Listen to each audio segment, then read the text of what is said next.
The deadline now or 11? 9. Yeah, it's at the when class starts.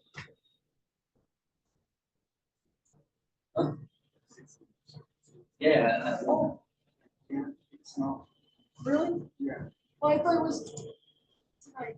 No, yeah, it's when class starts.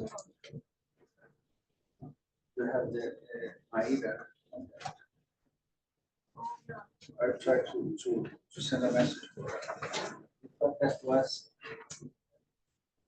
Yeah, 11:59. yeah. No.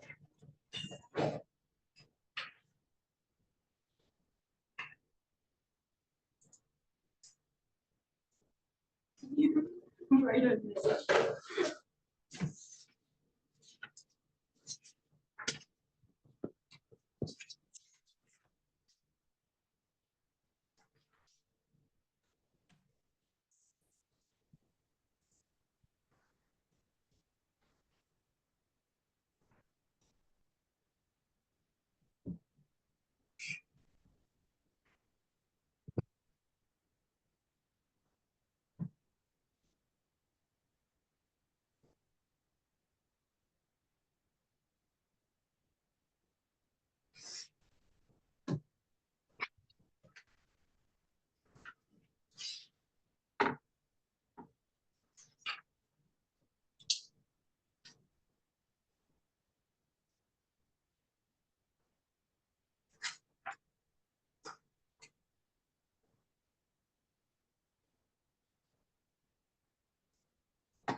Yeah.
So big guy, just open.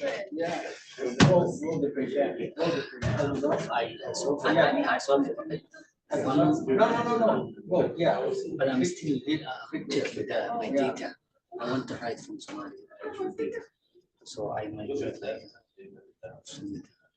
Okay, I mean, you can have a little grace period on this one, but make sure it's ready by the day that it's due on class. Okay. today. Yeah, that's when the homework's due, so. So it's not, I only have 1 week now. I know, I'm saying you're gonna be locked out of Canvas at that point, so you'll have to email me the submission after the fact. It's okay to have a grace period on this first homework, but for the future homeworks, just make sure that it's submitted by 9 AM. Oh yeah, the problem was the inconsistency about the time. Yeah, it's okay. Just make sure for future homeworks it'll be submitted by 9. Absolutely, I'll upload the work. Yes, I do. All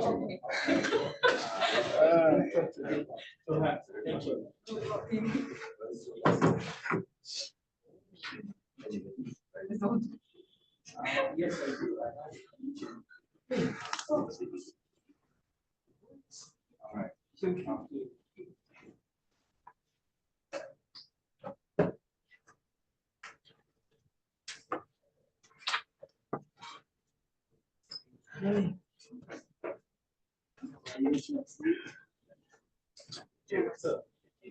Have it done? I did it with, Okay.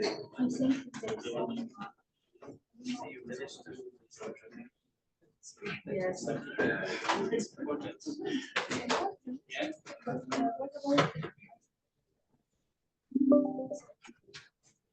Okay, good morning, everyone. Hope you had a good weekend. I think we're going to jump in and get started here. So we have a lot to cover today.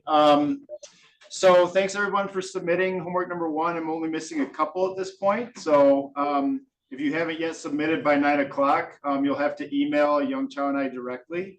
Okay, so please do that if you have not already. But like I said, I'm just missing a couple. So in general, make sure that your assignments are submitted by the day that the time that class starts on the day that the assignment is due. Okay, so that's the expectation. Okay. So with homework number 1 being submitted at this point, we now have released homework number 2. Okay, so homework number 2 is available up on Canvas. I'm just going to talk briefly about what is to be covered in homework number 2. Okay, so the second assignment this week, our primary focus is going to be on variance estimation. Okay, so that's our primary goal this whole week. We're talking about estimation of standard errors and how we go about doing that using specialized software procedures. So the second assignment is going to give you more practice reinforcing important variance estimation ideas, specifically from chapters 3 and 4 of applied survey data analysis. Okay, so that's going to be our primary focus. So first 2 exercises are from the end of chapter 5 again, now focusing on exercise 5.2, applied survey data analysis, which is going to be 10 points as it's a little bit longer. And then exercise 5.3. These are problems designed to give you practice in carrying out descriptive estimation, okay? In addition to using different strategies to estimate variance. So what happens if we assume a simple random sample? What happens if we fully account for the complex sampling features? We're going to reinforce how to use the different software procedures to do this kind of variance estimation throughout this week. But exercise 5.2 is asking you to perform some simple descriptive analyses and evaluate different possible approaches to estimating variance. And then compare those standard errors that you see from those different approaches and comment on the results that you're seeing. Okay, so that's what 5.2 is. And then 5.3 is an additional exercise in computing confidence intervals based on a given descriptive estimate. Okay. So both 5.2 and 5.3 are designed to give you additional practice in variance estimation, and then also commenting on the results that you're seeing, specifically focused on the case of descriptive estimation. So that's where we're starting. Okay, so those are the 2 exercises from the book. And then the third part of homework number 2 is carrying out this kind of data user checklist activity that we talk about at the end of chapter 4 of applied survey data analysis. Okay, so this is again a team question for your final project, where you and your team are going to go through these 6 parts and provide answers that are relevant to the data set that you're thinking about using for this particular exercise. Okay, so let's walk through each of those different parts here. So first of all, what sections of the documentation that you provided a link to in homework number 1, what sections of that documentation discuss variance estimation and or the use of weights in estimation? And how can the data producer be contacted if you have any questions? Okay, so is there an email address? Is there a phone number? How would you get in touch with the data producer if you were reviewing the documentation and you still had questions about what exactly needs to be done? Okay, so that's what part A is asking for. Part B says, what is the correct weight variable in your survey data set for the analyses that you want to perform? Okay, so given the analyses that you have in mind, if there are multiple weight variables available, What's the name of the weight variable that you want to use or that you should be using for your analyses? Okay. Okay, then present simple descriptive statistics for that weight variable. Okay. Has that weight variable been normalized based on the descriptive quantities that you're looking at? And is there evidence that any of the weights are equal to 0? Okay, so that's some simple descriptive analysis of the initial weight variable. And again, these are all things that you should be doing before you even run the first analysis in your data set. Okay? And in the case of your project, these are all going to be pieces of your method section. So again, you're building up your data and method section as you go through the different homework exercises. So you really shouldn't be writing that section from scratch when it comes time to submit your initial draft.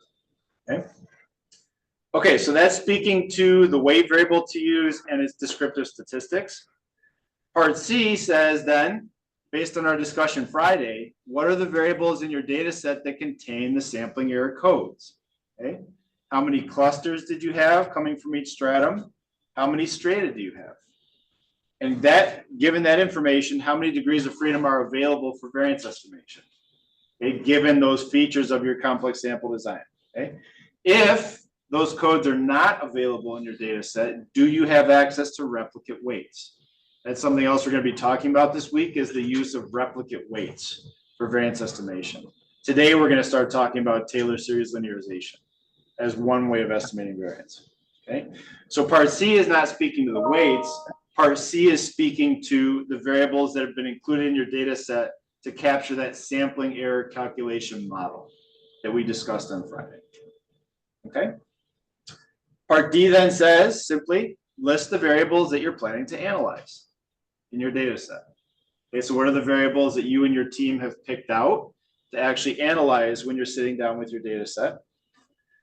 Part E says, what percentage of cases in your data set has missing data for each of the key analysis variables? So how many missing values do you have on the variables that you've picked out to analyze? Do you have complete data? Are you missing on some of the individual items? Okay. This is something, again, you need to think about when you first assess the features of an overall data set. Okay. Then this next part of E says, if you look at the cases with complete data on all your variables of interest, okay, for example, the cases that would be retained if you were fitting a regression model and you were doing list-wise deletion, if you look at all those cases with complete data on all your variables of interest and you compare them to the cases that don't have complete data on all the variables of interest, is there evidence of systematic differences between those two groups? Okay, so in other words, are you going to be bringing in any kind of bias by doing a multivariable analysis on your variables of interest? And you can look at that by looking at variables that were completely observed for both of those groups. Okay, just get a sense. For example, if gender was completely observed for everybody, is there a difference in the distribution on gender between complete cases and cases without complete data? Okay, so you're getting a sense of the missing data problem in part E. Okay, Gladstone, did you guys have a question? Gladstone, did you guys have a question? Okay. Okay. Part F, based on the objectives that you guys have as a team, do you intend to make inferences about subpopulations? Okay, so based on your research question, are you going to be analyzing the entire sample, or are you going to be focusing on specific subpopulations in the overall target population?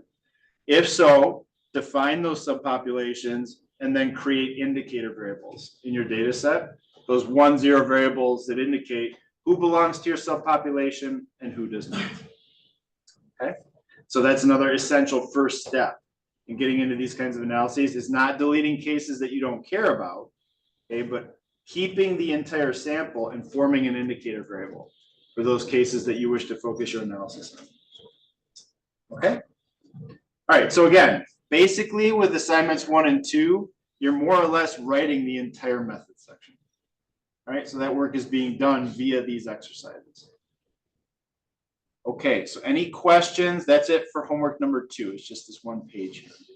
Any questions on what's being asked about for homework number 2? Everybody clear?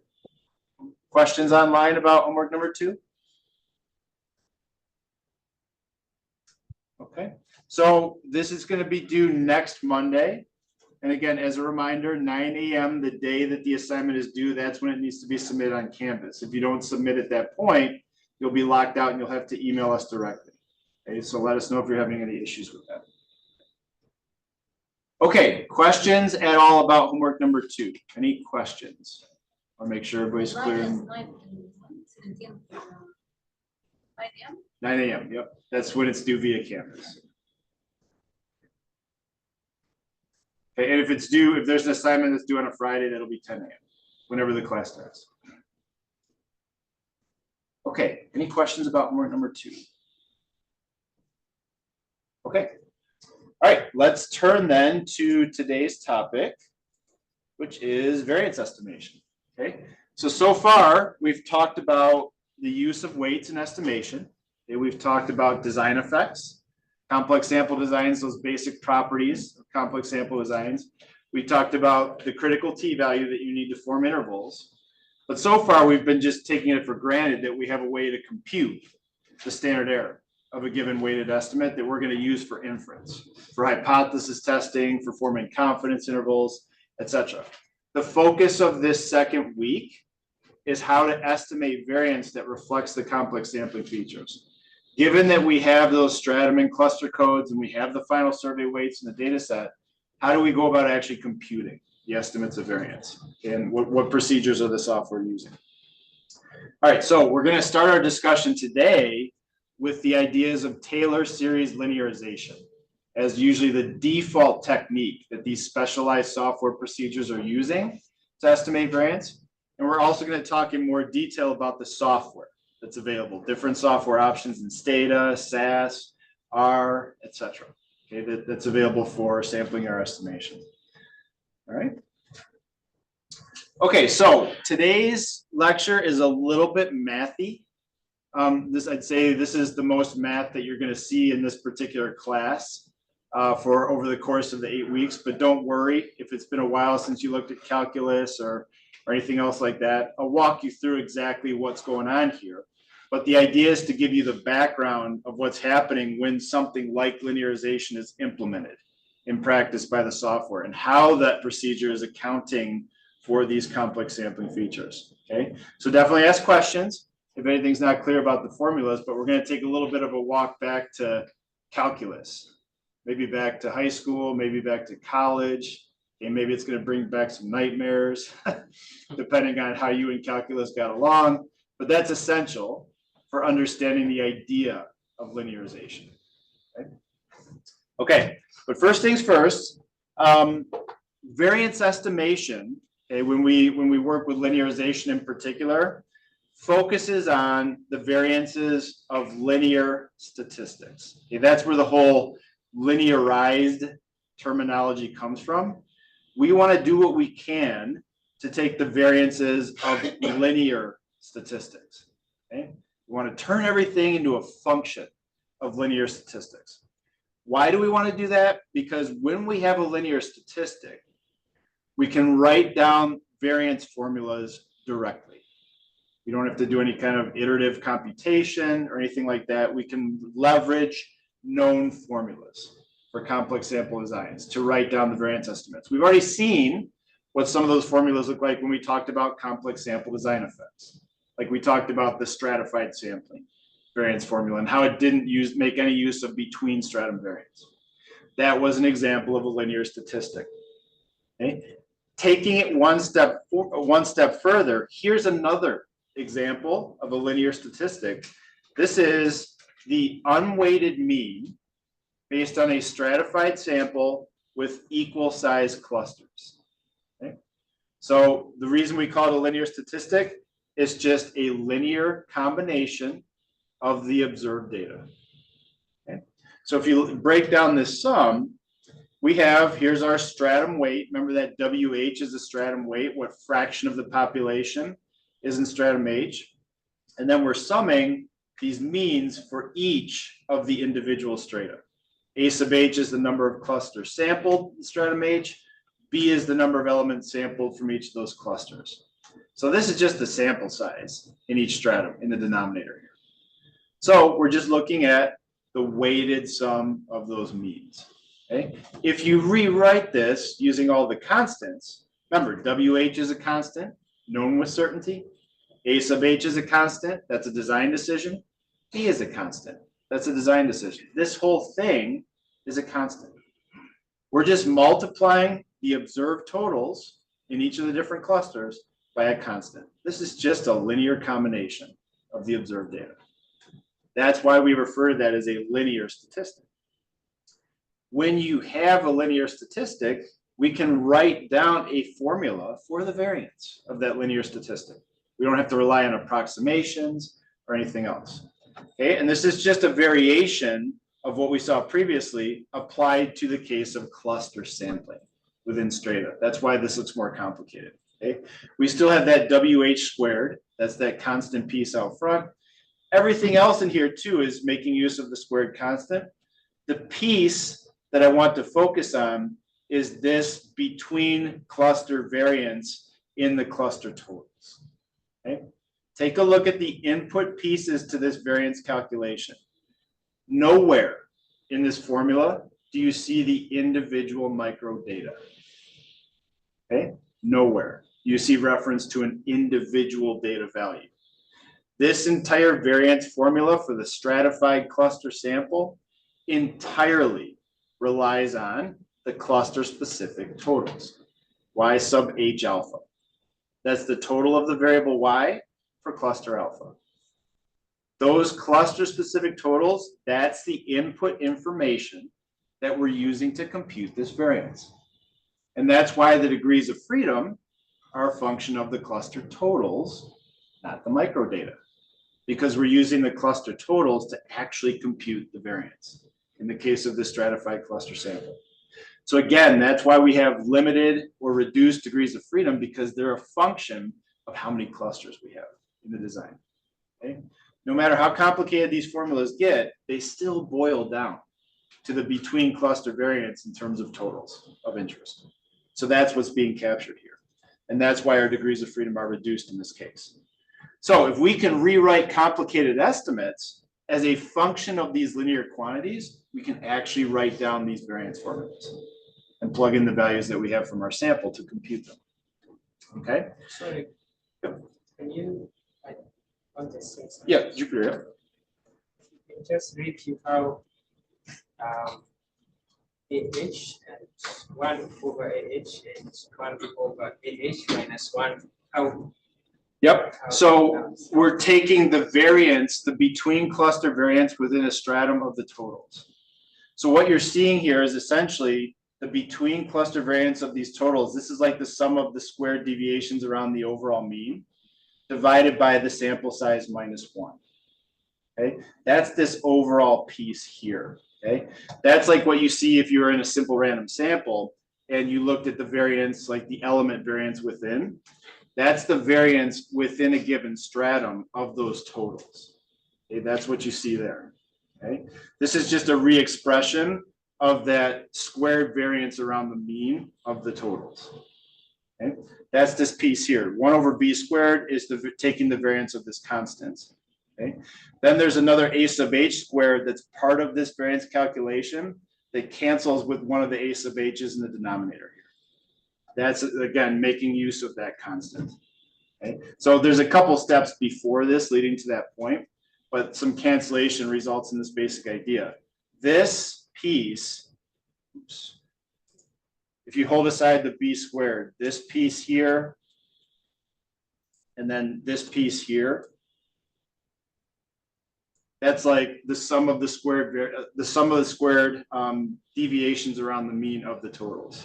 Okay, so that's like when you had n minus 1 in the variance calculation for a simple random sample. Again, everything's a function of how many clusters you've sampled. Okay. Okay. Other questions so far on this slide here? Any other questions? So key takeaway points. If we have a linear quantity of the observed data, constants times data, okay, we can write down a variance formula. It might look a little more complicated depending on the nature of the design, but we can at least write that down. Okay, that's the main message here. All right, so more generally, here are other examples of linear statistics. Again, the definition is that the statistic is a linear function of the observed data. Okay? So we have the sum over everybody in the population at the population level of a constant A sub I times the data value Y sub I. That's a linear quantity. If we're talking about the sample, same idea. Sum over everybody in the sample of a constant coefficient times the data point. Okay? So very simple examples, a mean.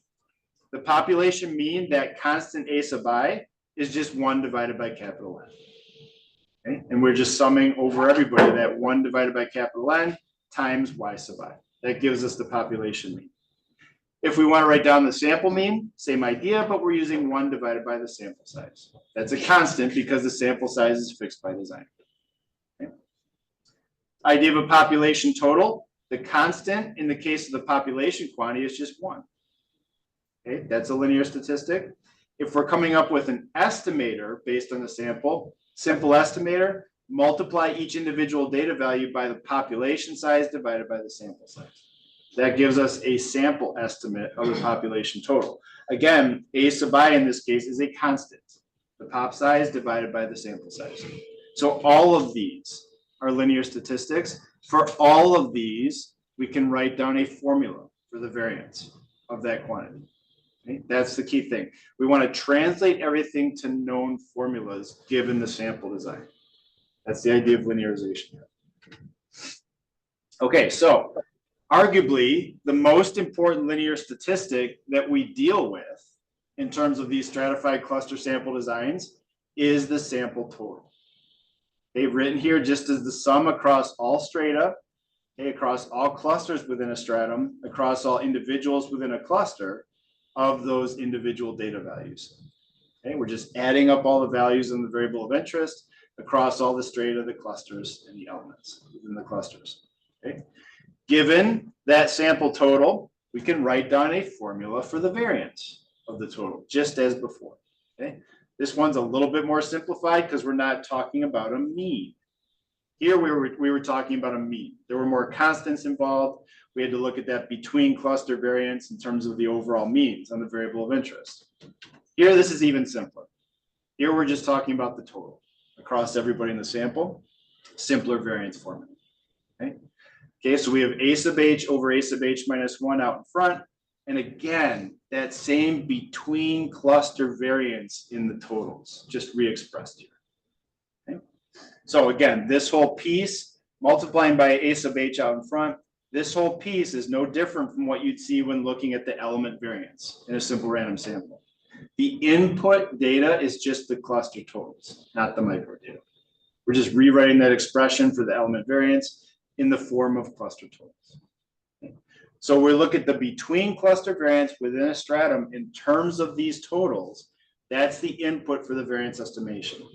And if we can rewrite our estimator as a function of these sample totals, we can then write down these variances and do this computation. But this variance formula, that's where the stratification and the cluster sampling is taken into account. This is where that work actually gets done. Once we know what those stratum codes are from Friday, once we know what those cluster codes are from Friday, those codes are explicitly taken into account here when calculating this variance. Okay, so we're explicitly acknowledging the between cluster variance. We're explicitly acknowledging the strata in this calculation. George? So before software were available. Yep. So these things was done By hand. manually. By hand. Every single variance, and I have not yet shown you the covariance formulas. All of that was done by punch cards before what we have is available. Okay, this is why you should never take it for granted that we have this specialized software available. If Leslie Kish was around nowadays and he saw what Stata can do in milliseconds, he would be salivating. Because he had entire teams of people that were on staff here at ISR whose job was to write those punch cards to do one variance calculation. Right? This is all at our fingertips nowadays. Okay, but the appreciation that you need to have is that it's down to the level of a sample total where these design features get taken into account. Okay. What about the weights? these guys just become weighted totals. That's all. That's where the weights are. Okay, same formula. So if we were to assume that we had a simple random sample instead, this variance formula looks completely different. We're going to see what that looks like for a simple random sample. But this is where those design features get accounted for. Okay? So this is a fundamental slide. When we talk about linearization, we're talking about rewriting complicated statistics like a correlation coefficient or a regression coefficient, whatever it is, in terms of these totals, so that we can get to this point of plugging in these formulas. That's the whole idea. Okay? So variance estimation becomes more complicated if the estimate that we're interested in is a nonlinear function of sample quantities. Okay? Then we have to think about what can we do, because we can't write down an explicit variance formula for those nonlinear functions. We really want to try to get back to the case of these linear quantities. So there are two general approaches that we're going to talk about in this course for design-based variance estimation when you're dealing with these nonlinear quantities. If everything that we ever computed was a sample total, we can stop here. There's no need for these approximations or anything else. We know what those formulas are. Okay?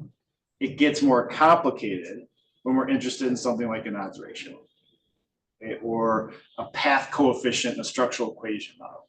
Something that's much more of a complicated function than just a linear quantity. Okay? So the two approaches that we're going to talk about are Taylor series linearization, which in ASDA we abbreviate that as TSL, and I'll continue to abbreviate that as TSL throughout the course. Okay? This is where we take these nonlinear quantities and we leverage a result from calculus to approximate that nonlinear quantity as a linear function of totals, because then we're in business and we can write down these known formulas. Okay? What linearization produces is a specific form of the variance estimator for each individual statistic that you're working with. So the variance might look a little bit different for an odds ratio versus a proportion versus a weighted mean, et cetera, okay? Because it's all based on this linearization, this Taylor series expansion that we're going to see. It gives us a different result for each statistic that we're working with. Okay? Fortunate thing is all that stuff's been programmed nowadays. Okay? All these formulas that we're going to see examples of have now been programmed in this software. And so most of the software will make linearization the default variance estimation technique, because all it requires is plugging quantities into known formulas to calculate these variance estimates. The calculation is exceedingly quick. Right? As an alternative, if linearization does not work well for whatever reason, we can rely on replication or resampling methods for variance estimation, and these include the jackknife, balanced repeated replication, and bootstrapping. Okay, so we're going to get into all of that on Wednesday. Today, the focus is going to be on linearization, but we'll talk about why we might want to use those replication techniques and how exactly they're implemented later on Wednesday as alternatives to linearization. Yep, George. What makes a estimate one? Is it because it can't be expressed as a linear combination? Exactly. That's what it means. Usually it's some form of a ratio estimate. Yeah, where we have a ratio of two linear statistics. That makes it nonlinear. A nonlinear function of the observed data. Yep. Yep. Yeah. Exactly. So we're going to talk about that. Linearization is giving us an approximation of what that variance should be in theory. But again, we can't write down a variance formula to begin with for these nonlinear quantities. So in truth, we don't even really know what that is. We know what it is within some amount of bias, but we can't write down the exact formula. Yeah, so we'll talk about what that approximation looks like. Okay, great questions. Other questions so far? Okay, so linearization. Here are examples. So George was kind of predicting the next slide. Here are examples of nonlinear quantities. Okay, very simple version, the weighted mean. Okay, very simple descriptive quantity that we're always interested in estimating. The weighted mean, we just sum across all strata, all clusters, all elements, the data values multiplied by their weights.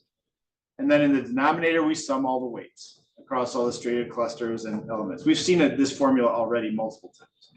Okay, we can rewrite that weighted mean as a ratio of 2 weighted sample totals, a ratio of 2 estimates. Okay, what that means is that the weighted mean is not a linear function of the observed data. Okay? Remember before, I was saying that every cluster had the exact same size when I showed you that stratified cluster sample mean. Here we're allowing for the clusters to have different sizes and therefore different weights associated with the individual elements. Okay? So in general, the weighted mean is a nonlinear function of 2 estimated sample totals. Another example of a nonlinear quantity that we're often interested in, regression coefficients. Okay? This is an example of a simple linear regression coefficient. Okay? If we just have a single predictor variable, no intercept. In that quantity, the sum, we have the sum of the cross products of the dependent variable and the predictor of interest. And in the denominator, we have the sum of the squared values on the predictor variable of interest. Okay?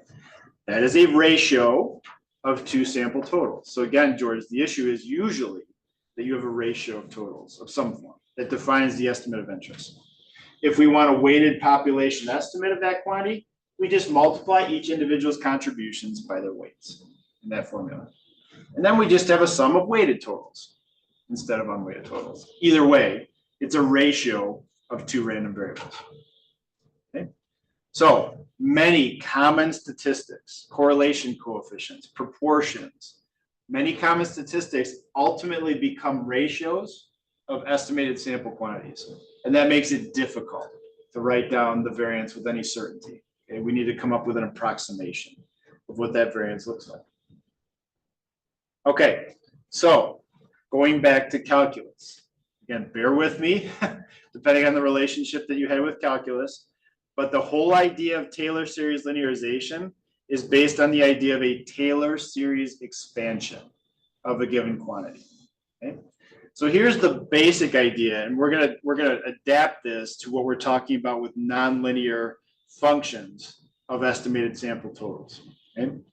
The basic idea of linearization is that if we have some smooth function, call it f of x, okay, some function of a variable x, we can approximate the value of that function at any given point x sub 0, okay, using this expression here. This is called a first order Taylor series expansion. Okay? So we look at that function at the point of interest plus x minus the point of interest times the first derivative of that function with respect to x evaluated at that point of interest. Okay? So again, this might be reopening some dark corner of your mind that says, I remember doing those exercises in calculus. Okay? This is just showing the first order of this expansion. We're not showing all the other pieces that are also included in the Taylor series expansion. This is just the first order. This is usually what we work with in survey problems, just the first order expansion. Okay, again, we're going to bring this all back to how we apply this to sample quantities. Okay, but that gives us a way of approximating what that function looks like at different points, different possible choices of x. And you can see at one point here where this line hits at a tangent, that's our approximation of what that function looks like at that point. Okay, so let's think then about functions of sample totals, like the weighted mean, like the regression coefficient. Okay, what can we do in the case of those particular functions? So following that linearization idea, we would say that some function of a sample total is approximately equal to that same function evaluated at the expectation of that sample total. Okay, that's the point at which we're evaluating this approximation, plus x minus x naught, or in this context, the sample total minus its expectation, multiplied by the first derivative of that function with respect to the sample total, evaluated at its expectation. That's the point at which we're approximating that function, the expectation.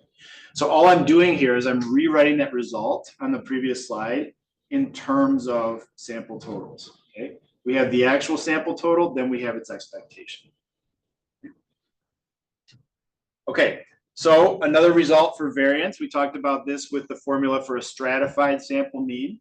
If we take the variance of some constant plus a constant times x, what we're going to end up with is that second constant squared times the variance of that random variable x. That's just a property of variances. Okay? So we talked about that again with stratified sampling. So let's revisit then that approximate formula for the function that we were just talking about. If we take the variance of a sample total, okay, the random variable, minus its expectation as a part of that Taylor series approximation, okay, we end up with simply the variance of the sample total. Okay, the constant piece, the expectation, doesn't figure in. Remember, the expected value of an estimate is just a constant. So that does not figure into the variance. The variance of that expression is just going to be the variance of that sample total. Remember, we know how to compute that guy. We saw the formula on the previous slide. That's what's key at this point. Okay, so let's think then, what does the variance of that function of the sample total, that approximate function, what does that variance look like? Well, we're taking that constant squared. Remember, that first derivative is evaluated at the expectation, which is a constant. Okay, so that first piece just gets squared in the overall expression, and we're multiplying that by the variance of the sample total. Go back up to this previous expression. This guy here, oops, sorry. This guy here is a constant. Here we have a random variable minus its expectation. That expectation is a constant. So what we're going to get is c squared times the variance of that random variable in this overall expression. Okay? And that's what you see here.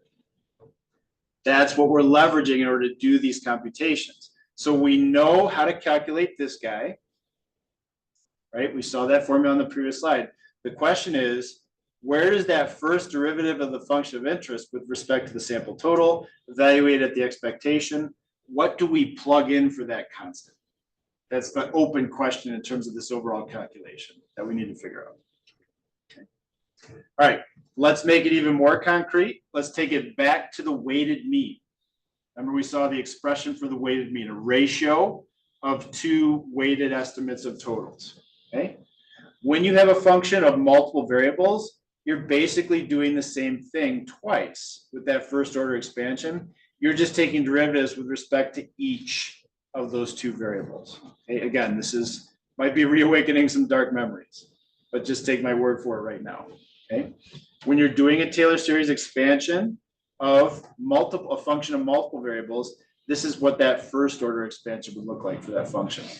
So we have the function itself approximated at those 2 points times x minus the point of interest for x multiplied by that first derivative with respect to x, with respect to the first variable, evaluated at those 2 points on both variables, plus the same expression, but now we're taking that derivative with respect to the second variable, z. Okay? Again, evaluated at these 2 points that we choose, x0 and z0. So applying that idea we just talked about on the previous slide, if we go all the way through, remember, this is a constant, so the variance of this guy goes away. Okay, that's a given. Then we have random variable minus expectation multiplied by a constant because we're evaluating this guy at the two expectations. This guy just becomes a constant too. Same idea here. What we're left with is this a term squared, that's a constant squared, times the variance of our total, plus this b term squared times the variance of that sample total. Okay. Now, because we have two random variables at this point, the covariance also enters into this calculation. When we take the variance of that sum of two random variables, we also have to compute the covariance of those two random variables. And following this expression, that's going to be 2 times whatever these a and b quantities are multiplied by each other, times the covariance of those two sample totals. The key point here is that we've now written down an approximate variance for that complicated nonlinear function. Remember, f of x and z, that was our weighted mean. we've come up with an expression here that allows us to approximate the variance of that complicated nonlinear quantity. We just still have that open question. What do we plug in for x0 and z0? Those are the expected values of our sample totals. What do we plug in there? Okay. The key point is that we know this guy, oops, we know that guy, we know this guy, and we know how to calculate this covariance. That's another known formula. So all three of those two variances and the covariance, we have known formulas that we can write down that account for the stratification and the cluster sample. Okay, that's where that stuff gets taken into account in these linearized calculations. So if we take the special case of the weighted mean, for example, where we had, remember, X was the weighted total on Y, Z was the sum of the weights. Okay? If we take that special case of the weighted mean, the first order derivative of that function with respect to X is just 1 divided by Z. And we plug in Z naught, the expected value of Z, to that formula. That's our A quantity. Okay? First order derivative of with respect to Z is -1 times X divided by Z squared. Then we can just plug in those, again, those expected values for each of those pieces here. That gives us our A and B quantities. Okay? So if we take that information and just plug it into this expression above, you do a little bit of the algebra, this is what you're left with. This is the approximate variance of the weighted mean re-expressed as a function of variances of linear statistics that we know how to calculate. We have linearized the complicated nonlinear function, and that allows us to take the variance of that approximate function using known formulas. Okay? So all of these pieces we can compute. This guy, check. Okay? R is just the weighted mean. This guy, check. Here's R again. Here's a known covariance. And then we just have the sum of the weights squared in the denominator. Okay? All this just gets plugged in. Now notice what I did here. I am replacing the expected values of that total of interest with the point estimates. Okay? There was actually an entire paper written about that. What should we plug in for these derivatives? What should we plug in for this expected value in these calculations? Well, our best guess of what that expected value is the weighted point estimate.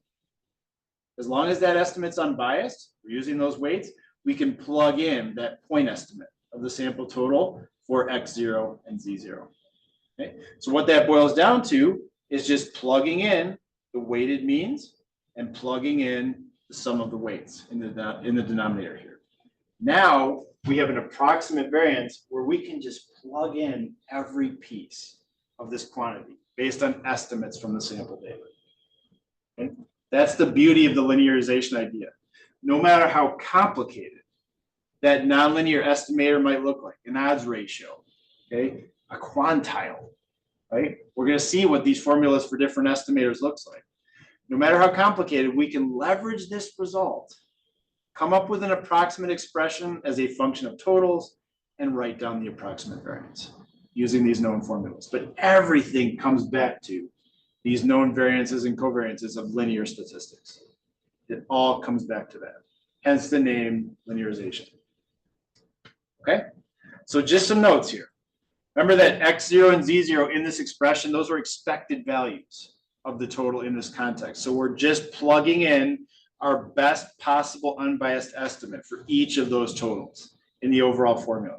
And this is that paper I was referring to by Rao and Wu in 1985. They showed that that's the most reasonable approach for these linearization problems, is plugging in those point estimates. Okay? And again, we then know how to compute all those variances and covariances using the known formulas from the previous slide for linear statistics. Okay, so that makes the computation relatively straightforward. Look at an example now of a weighted mean where there's no cluster sampling or stratification. Okay, just to extend the idea a little bit further, right? So in this setting, right, we're not talking about summing across strata. We're not talking about between cluster variance within strata. We just have essentially a simple random sample that's been weighted for whatever reason. Okay, so same formula for the weighted mean, ratio of two weighted estimates of totals. Okay, We see what X and Z are. They're the sums of these new quantities here, redefined as X and Z. Because we have no stratification or cluster sampling, the formula for the variance of a total becomes much simpler. Okay, all we have is n, the sample size, times the variance of those totals, S squared X. Okay, same thing for the variance of Z. All we have is n times the variance of that variable Z, whatever that variable might be. In this case, it's just the weight. It's just defined to be the weight. All right, covariance, just n times the covariance of X and Z. Point being, in a simpler case such as this, these are all known formulas. Okay, we know how to write down the element variance of a variable. Okay, we've known that since Stats 101. In this case, we just don't have to worry about stratification and cluster sampling. Okay, we know how to calculate those element variances. We know how to calculate the covariance of two variables in a data set. Known quantities that we can plug into our linearization formula. So if we go back to that same formula for the approximate variance from the previous slide, and we just plug in all these quantities, you see how the approximate variance is just a function of information from our observed data. Okay, the sample size, the weighted mean, the element variances of these new variables X and Z. Okay, so you can see also how the weights get incorporated. We're just redefining that weighted product of Y and W as a new variable called X. You could literally compute that new variable in your data set. Okay, and we're just looking at the element variance of those X's. That's it. So we have these simple known formulas, plug them back into that approximate variance formula. It makes it very easy to compute this approximate variance. Okay? Now this is the formula for a weighted mean. Okay? There's going to be a different looking formula for each type of statistic that we're looking at. But that's my point. You don't have to worry about those derivations. That's all been done for you at this point. That's all been programmed in these procedures. Okay? The software is literally just grabbing these quantities from your sample data and plugging them into these known formulas. And that's again why linearization is the default.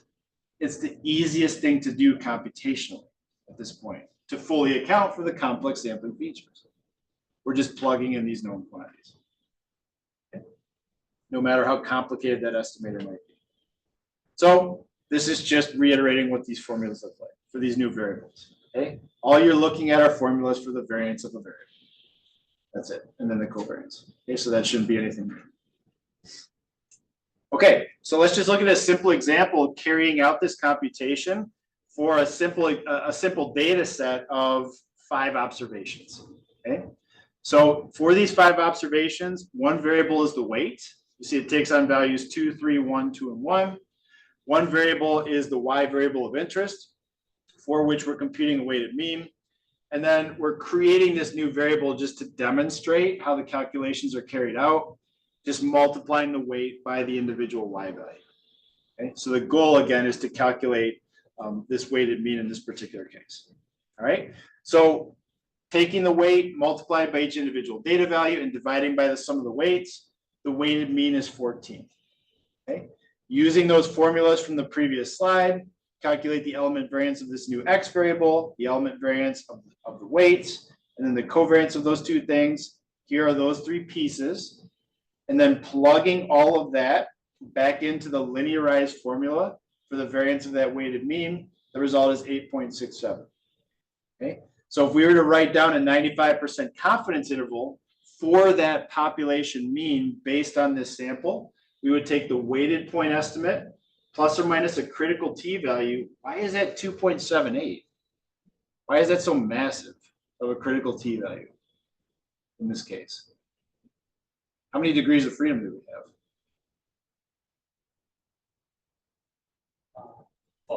4, right? This is essentially a simple random sample, n minus 1. Okay? That's the critical t value for a 95% confidence interval for 4 degrees of freedom. Okay? Multiplied by the square root of that linearized variance. Remember, don't forget we need the standard error to calculate that confidence interval. So we take the square root of that computed variance. That gives us our standard error. So the resulting 95% confidence interval will be 5.81, 22.19. Looks wide, right? But we only have 5 observations in the weighted sample. Okay. This is 5 observations. The same idea extends to 20,000 observations.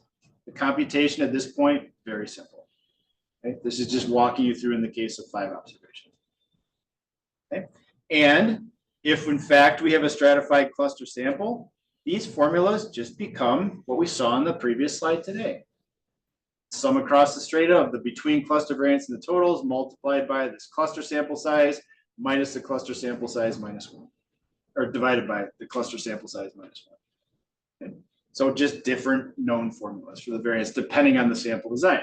We just want to make sure that those formulas reflect the sample design. That's the key point. Okay. So if you were to plug in this data set, if you were to plug in this data set to any software and say in Stata, just turn on survey set with the weight, no strata, no cluster, you'll get the exact same confidence interval. That's all that's going on in the background. Okay. Yep. Prof, before data was not nonlinear. What do you mean by the data were non-linear? The result, because of the it was weighted two variables. Yep. Now, after, so what would that mean? The last variance, what does that mean? 8.67. So the 8.67 is the variance. That's the linearized variance of this weighted mean. So we're still using weights here. In the sample of size 5, remember that first column is the weight. So we're calculating the weighted mean up above. That's what y bar sub w is. You see the weights are playing into that calculation. So this is the calculation of the variance of that weighted mean, even if we don't have stratification and cluster sampling. This is still a weighted mean. And the linearized formula takes that variability in the weights into account via the S squared Z. Right? That's where the more variable the weights, remember, the bigger the loss in efficiency. Here's the variability of the weights.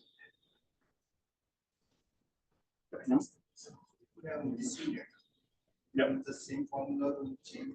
If you had missing data, say that response Y was missing for this 4th case here, you would just make use of the 4 cases, the other 4 cases, right? So nothing happens with missing data. Those cases are just dropped from this procedure, unless you impute or something like that. Okay. Here?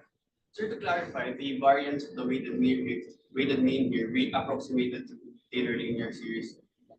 Right. It's even a simple weighted mean, even in the case of no stratification or cluster sampling, that's still a nonlinear quantity.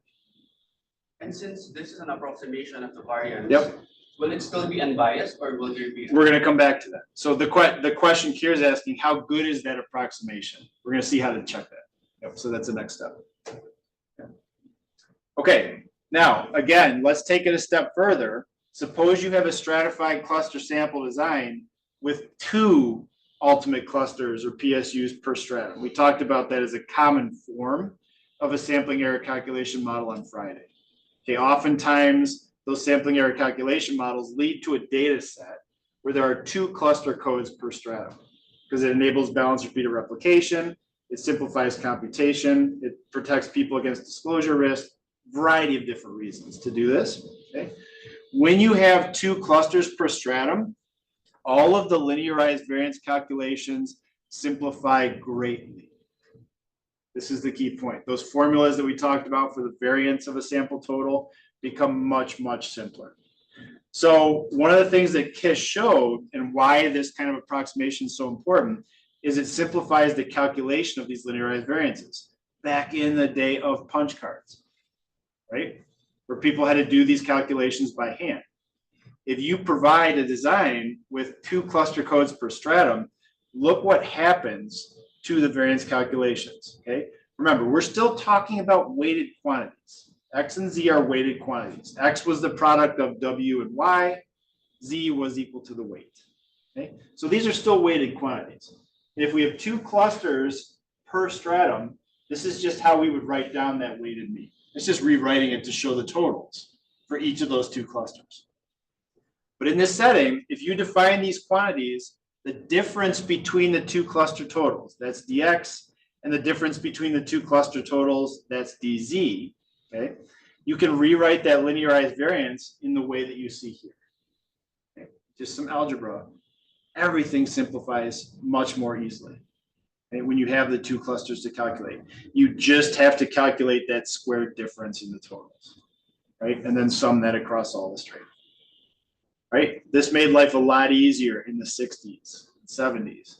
But even nowadays, okay, the computation goes milliseconds fast if you have these two clusters per strata, okay, in the case of linearization.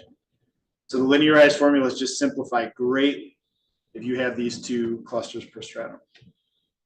What if you have multiple clusters per stratum? You might run into that with your sampling error calculation model. All this is showing you is the formulas from the previous slide. That's it.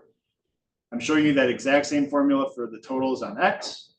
I'm showing you the exact same formula for the totals on Z. And now I'm showing you the covariance formula. Okay? These are just known formulas. But I do want to point out something about this very important formula for the variance of a sample total. Okay? First of all, a reminder, these variances are being computed using cluster quantities. That's where the degrees of freedom are coming from. Second, look at the denominator again. We have the number of clusters sampled in stratum H minus 1. What happens if we have a stratum that only has one cluster? Right? We're dividing by 0, which can't be done, right? That's why the software is going to complain if you arbitrarily delete clusters without sample in your population of interest. Okay?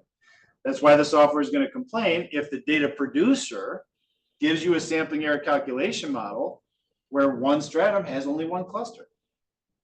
This is called the lonely PSU problem, or the singleton PSU problem, and it only matters for linearization. This is showing you exactly why the lonely PSU thing is an issue when you're using Taylor series linearization by default. You're dividing by 0 when you calculate the variances of these sample totals. Okay? That's why this is an issue. So we need to have at least 2 clusters in a given stratum to be able to estimate the variances of these sample totals within the strata. Yep, George? So by design, you should always have at least 2 or more. Yep. Well, again, remember, there's a difference between design and sampling error calculation model. You can easily have a design like Michigan uses all the time, a design where you take 1 PSU per stratum. That's fine. That'll get you your sample, but it won't let people compute variance. So you might have to take the cases in that 1 PSU and split them into 2 clusters. Or you might have to collapse, or you might have to combine, or all that stuff we talked about on Friday, to give people a sampling error calculation model where that's not a problem. That's the whole point. And that's important because, again, the software all uses linearization by default. You're inputting these codes. Okay, known formulas. Yep. The computer mix the clusters randomly. What do you mean by random? Because if you have some stratum, and you have clusters inside, and you collapse. Okay, the software collapse everything. Software doesn't do that. People do that. We have to, you have to control about this. The data producer is the one who does the collapsing of the combine. The software does not do that. Okay, so the merge. Oh, because you consider that there is no difference between the clusters. You put all of them together in 99 stratum. I guess I'm not sure what you're asking. Sorry. So are you talking about like a random grouping approach, or what? I'm not sure what you're asking. No, because if you have to have at least 2 clusters inside any stratum. Right. To calculate. Right. Okay. So if you have just one, you have in each stratum, you have to put together. You either have to collapse. Yeah. Yep. We talked about what Kish would recommend for collapsing, Yeah. so based on size, Yeah. or you randomly assign subunits from those clusters to 2 different pseudo clusters. We Yeah. talked about that as the random grouping method. Wait before. Yes, a human being does that Okay. well before you get to this stuff, Okay. and it's done at random. right? The random combining, random grouping. This is the computation step when you're actually doing the analysis. Up to this point, a sampling error calculation model needed to be created that would prevent this problem. And that's those sampling error computation units are formed at random for the sake of these calculations. Yep. Okay, so back to Kier's question. Okay, how do we know that linearization is working well? It's an approximation, right? It's not perfect. We're trying to approximate complicated estimates using this approach, this Taylor series expansion idea. Like I said, it's a default. It's used all the time. It's the default in the software. And unfortunately, over time, the checking of the adequacy of the approximation has gone by the wayside. Okay? A lot of software no longer automatically does this check. It just gives you linearized variance estimates kind of by default. Okay? So the Taylor series expansion idea works well if that denominator in the weighted estimate has less variability. And remember, what was the denominator in the weighted mean? The weights. So this is some of the weights, right? But still going back to the weights, right? So that weighted total, if that weighted total has less sampling variability, the approximation is going to work better. Okay, so it's once again coming back to the variability of the weights. We've talked about the essential role of that variability in design effects. Okay, how much variance inflation is there going to be due to the variability in the weights? Same issue with Taylor series approximation. Okay, it works well if the weights are less variable. Okay, so the variability of those final survey weights that has implications for many of the procedures that we're going to be talking about, especially in terms of variance estimation. Okay, so many have said, developed, theorized over the years, and you can actually write down an expression for the bias of the linearized variance estimate. Linearization is generally not recommended if the coefficient of variation of the denominator in the weighted mean or whatever the nonlinear estimate is greater than 0.2. Some would even go so far as to say 0.15. It's not a magic number, it's an approximation, but empirical studies, simulation studies have shown that the quality of the linearized variance estimate as an estimate of the true variance, right? Remember, this is an estimate of the sampling variance. The quality of that estimate goes down if this coefficient of variation starts to exceed 0.2. So we would calculate the coefficient of variation of that weighted total, the sum of the weights, as the standard error of that total divided by the total itself. Just like we talked about with the design effects with the weight variable itself, the standard deviation of the weights divided by the mean of the weights. Okay? Here, we're taking the standard error of the estimate divided by the estimate itself. And in this case, again, Z, like George said, is just the sum of the weights. Okay? So you could also, same thing applies to means if you want to do it that way. Great. When you say that the objective is to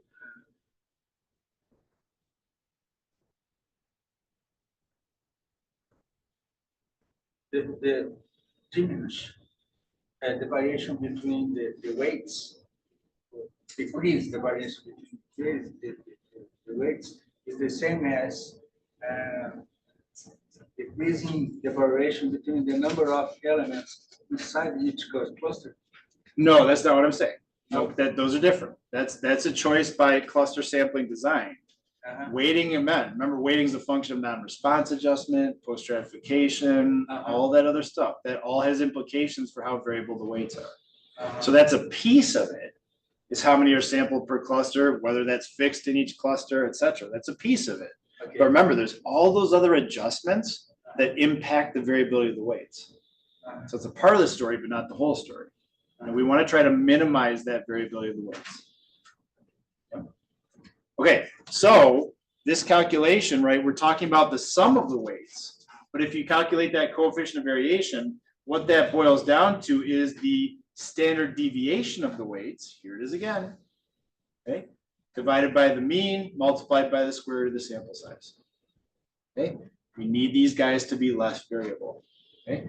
This example that we just looked at, the sample size 5 that we just went through the calculation, the standard deviation of the weights was the variance was 0.7. So we take the square root of 0.7 to get the standard deviation. Okay. Divide by the mean of the weights times the square root of the sample size. That's a red flag. That tells us that linearization may not be the best idea because we're going to start to add bias to our variance estimate the more that quantity exceeds 0.2. Now, think about this formula, right? Most large probability samples where we're using n, we're taking the square root of n, but we're still dividing by a pretty large number in the denominator. But that's not to say that there couldn't be an excessive amount of variability in those weights that eventually take this quantity above 0.2. It's just less likely the larger the sample becomes. So unfortunately, again, most software has declined to do this thing automatically, but there's nothing to prevent you from doing this calculation, right? You can literally create a variable that's equal to 1 for everybody in your data set, calculate the variance of the estimated total on that variable, the weighted total, okay? Get that standard error, get the total itself, calculate that coefficient of variation, do the diagnostic check yourself, okay? And see if that quantity goes above 0.2 in value, okay? Ideally, you want this to be like 0.1, close to 0.15, maybe even smaller than that for the approximation to work well. Any higher above 0.2, you start to introduce bias via the approximation. Okay? So that's the diagnostic check that you can perform. And it's worth taking a look at for a couple example analyses just to get the flavor of how this works. Okay, so again, pretty much all the software that we're going to talk about in this class uses linearization by default. Okay, so it's important to remember this is just an approximation. And we need to think about the variability of the weights when doing this calculation.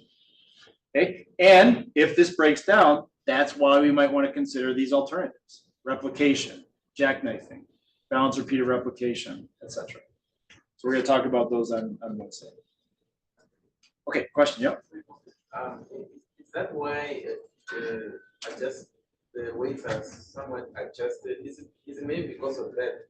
If the variability is quite high, they do something to it, so well, to avoid that this issue, so that it doesn't exist. They smooth, they trim. Yep. So part of a smoothing or a trimming operation might be to calculate this coefficient of variation for many estimates, right? Every time you chop off the highest weight and bring it back down to the next highest weight, look at this CV for a number of different descriptive estimates. Are we still hovering below 0.2? Are we still in that reasonable range?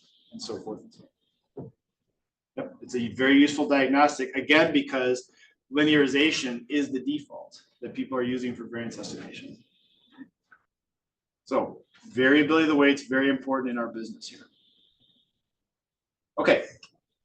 All right, I think this is a good breaking point because after the break, I want to come back and talk about the software, and then we'll look at some examples of software that implements linearization. So let me pause for a second. Any questions about linearization or anything else we've been discussing so far in terms of variance estimation? Any other questions related to linearization? My question is, I have data and variance. So I go to the next step to see, like, for example, Taylor series distribution or any other. Well, you're using Taylor series to calculate the variance in the first place. So you said you had data and you calculated the variance. Presumably you would have used linearization to compute that variance. Remember, we're talking about variance estimation right now. Linearization is one way to compute a variance estimate. So we're talking about how to compute that variance right now. Right? This linearization is where we get our standard errors. I understand that at the beginning was results that I get was non-linear. Now I'm making linear. No, that was the statistic. Remember? Oh, the statistic itself is nonlinear. We're talking about how to compute the variance. We're saying you're dealing with a nonlinear estimator. And we're talking about how to compute the variance of that nonlinear estimate.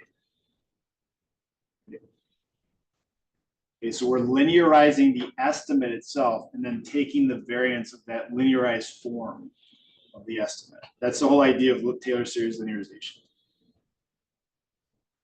It's important to keep estimate and variance estimate distinct.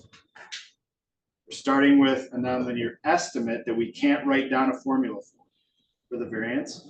We're applying Taylor series approximation to rewrite that estimate as a function of totals. Then we're taking the variance of that approximate estimate, right? Because that way we can deal with variances of sample totals. Other questions about this idea? Okay, let's see, what time is it? So it's 10 after. Let's take a break till 10:15, and then we'll pick back up with our discussion of the software.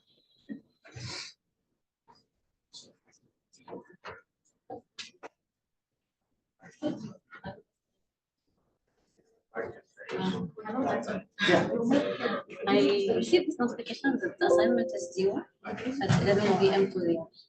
Yeah, that was when the assignment was originally created. I changed it to. But I wasn't aware of this, and It's I okay, actually finished. just email it. You made If it? you're locked out, just email it to me.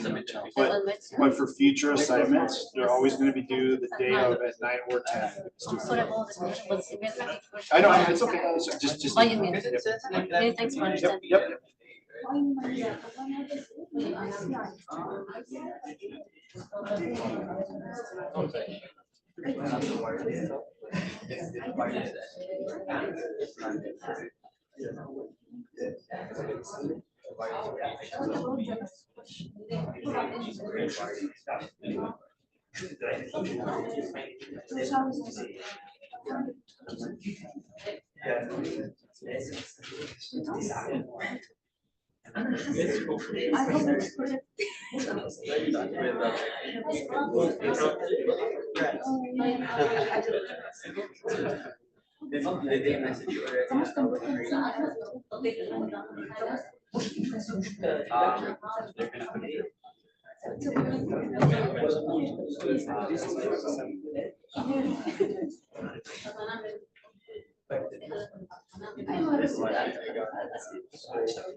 Like after you're checking and everything.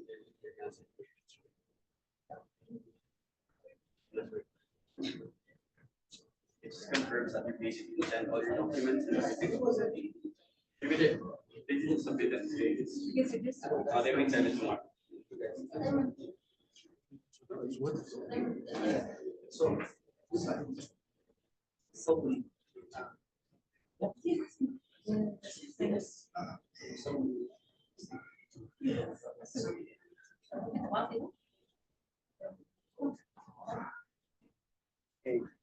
No worries on the group work. I'm all good. It's just that Which should you have now? I'll do it solo. Yeah. Ano? Yeah. Why? Because we didn't make anything.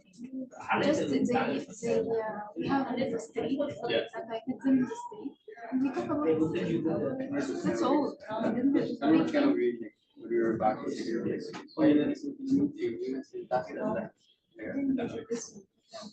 Oh. That's okay. But it's okay. It's like, says that. And you can join us in the meeting room, and we did it. You make anything. In that day, you can join our meeting in Zoom. That's all. It doesn't like how we. We make nothing. In our study, they living beside me. Yeah. So we discussed that we can pick only one country, which country, which already submitted in the Zoom. Yeah. Malawi. Because that's what I thought at first. Because it was so weird. It was so official. It was like, you didn't do this, you did something. No problem. Good luck.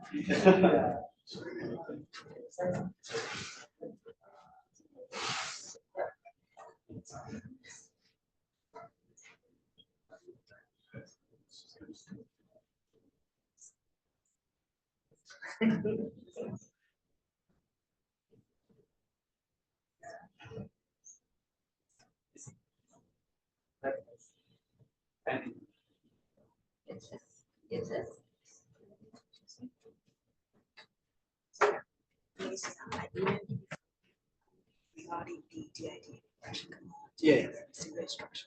Thank you for that, but I don't know how to really execute the syntax. I tried to look for the extended DID. Did you type help and then XTDID address?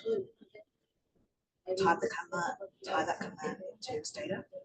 Yeah, just type help and then the name of that command.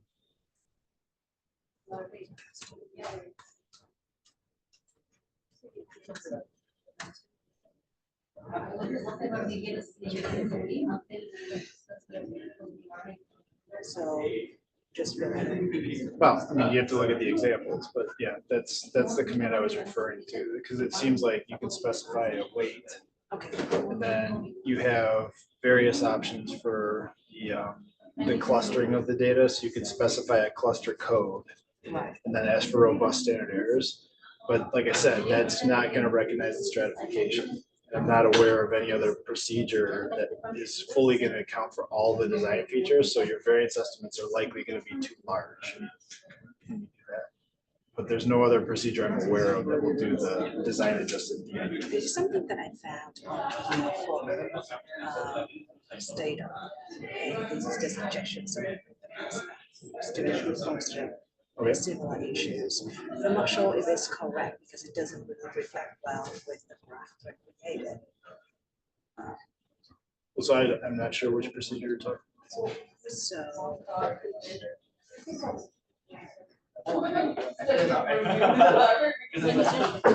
Sorry. So that looks like a logit model. And this would give you the effects of that, the marginal effects of that variable. See, this is probability of, yeah, probability of the dependent variable as a function of treated. But what's the difference between treated and post FDA? are you asking for how I divide it? Yeah, like, because it's calculating an effect with respect to post FDA, not treated. So Oh. So, because I just follow the format. So usually you want to see the. right, that this is giving you a marginal effect of post FDA.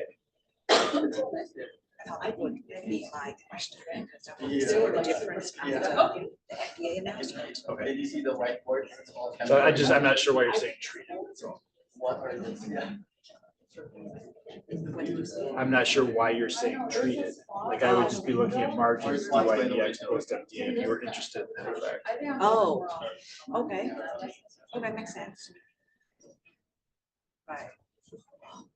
Because right, you're getting an effect of treated, you're getting an effect of post FDA for each category of treatment. And I'm not sure that's what you want. You just want the overall effect of post FDA. Yes, only the difference. Right. Yes, That this is giving you that difference broken down by treatment. okay. Yeah. Okay, so we'll. I mean, it's kind of like an interaction. That's what's being shown. Well, but the interaction is not together. Well, that's what I'm saying. This is giving you the interactions because you're asking to estimate that effect of post FDA separately for treated and non-treated. If you don't want that, because presumably there's no interaction, just ask for DYDX post FDA for overall. Yeah, try that. Okay.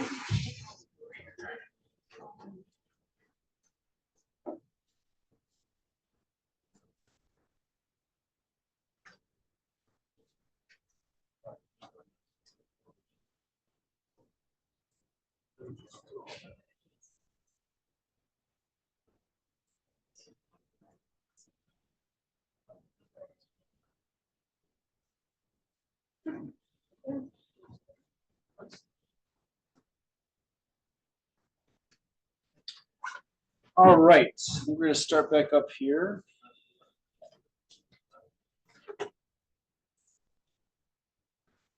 Okay, so we've talked about linearization as kind of the default technique for estimating variances that explicitly account for complex sampling features, the weighting, the stratification, the cluster sampling. Now we're going to talk about the different software that's out there that implements linearization as a default. Okay, so we talked a little bit about the software by looking at the lab notes on Friday, but we're going to keep extending on that now, going into the actual variance estimation procedures. Okay, so these are different packages that have programs available for the analysis of complex sample survey data. All right. Stata, which is one of the ones that we highlight in applied survey data analysis, one of the ones we'll be focusing on throughout the class, makes all these SVY commands available, okay, for the purpose of design-based analysis. SVY set is the command that you use to initially define your design variables. Okay, we'll come back to that.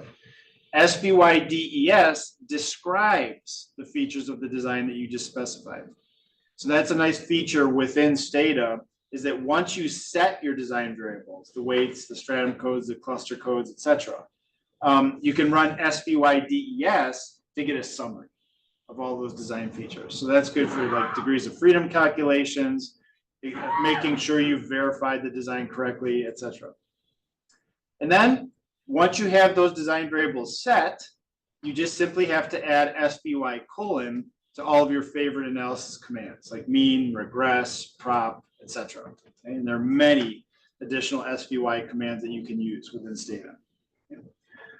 In the SAS software, you have these specialized survey procedures. Okay?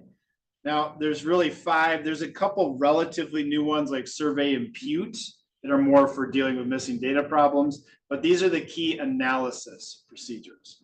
Survey means, survey reg, survey freak, survey logistic, and survey pH reg. And there are many different subtypes of analyses built into each of these different procedures. And we're seeing some of that as we go through the examples. The key thing for SAS users, very much like Stata users, you don't want to use the regular means procedure or the regular reg procedure to do these kinds of analyses. You always want to make use of these specialized survey procedures as you're doing these kinds of design-based analyses. Okay, in R, you have access to the survey package. So this is a user-contributed package for the R software. You can easily install and then load that package as a part of base R, or if you're using R Studio, for example. Within the survey package, you have the SVY design function that creates what's called a design object that you then input to other procedures. We talked about that a little bit on Friday. SV rep design also allows you to create replicate weights on the fly. We're going to talk about replicate weighting on Wednesday, but there are built-in procedures to take stratum codes, cluster codes, and weights, and then create replicate weights for variance estimation on the fly within R. And SV rep design is one example of those. Once you've created a design object that you can then input to these other functions, there's then a pretty wide variety of analysis functions that are available. SVY mean, SVY total, SVY plot. So there are some nice plotting procedures within the survey package that give you population weighted estimates of distributions or plots. SVY ratio for ratio estimation. SVY GLM actually includes a variety of different regression models that you can fit, including linear and generalized linear regression models. So within the SVY GLM procedure, you could fit linear, logistic, Poisson. There's a variety of different types of models that you can fit in SVY GLM. SVY OLR is for ordinal logistic regression. So we'll talk about that when we get to categorical data analysis. SVY log lin is for log linear modeling. Okay, another way to deal with categorical data. Then there's SVY Cox pH. Okay, that you can use to fit proportional hazards models if you're analyzing survival data. So there's a lot of different stuff you can do within R, and of course, R is free. So the fact that you can replicate much of what's done in Stata and SAS and other procedures for free using these survey procedures is certainly a very nice feature. Okay. There's also the M+ package. Some of you may have done some work with M+ before. M+, like Stata, has basically adapted accounting for complex sampling features to a wide class of different models that you can fit using M+. So pretty much any kind of model that you're fitting using M+, you can specify design information and make sure that you're getting a design adjusted version of that analysis. So that's another very nice feature of M+, given the unique kinds of models that you can fit using the M+ software. So that's certainly good as well. Another procedure that we'll be talking about in the course is IVEware. Okay, that's a kind of a homegrown piece of software that was developed here at the Institute for Social Research. You can use a SAS-based version of IVEware, which runs off of SAS macros, or you can use a standalone version of IVEware that kind of runs off on its own and doesn't require SAS. Okay? And from an analysis perspective, IVEware can give you descriptive statistics via the describe module. Regress gives you a variety of different regression models. And then SASMod, when you're using the SAS-based version of IVEware, lets you link up with a number of different SAS procedures and turn them into design-based analyses. So that's pretty cool. Like, for example, you can use Proctalis within SAS to fit structural equation models. And if you want to account for design features, you can use SASMod within IVEware to turn that into a design-based analysis. So that's a good, that's a nice feature of IVEware.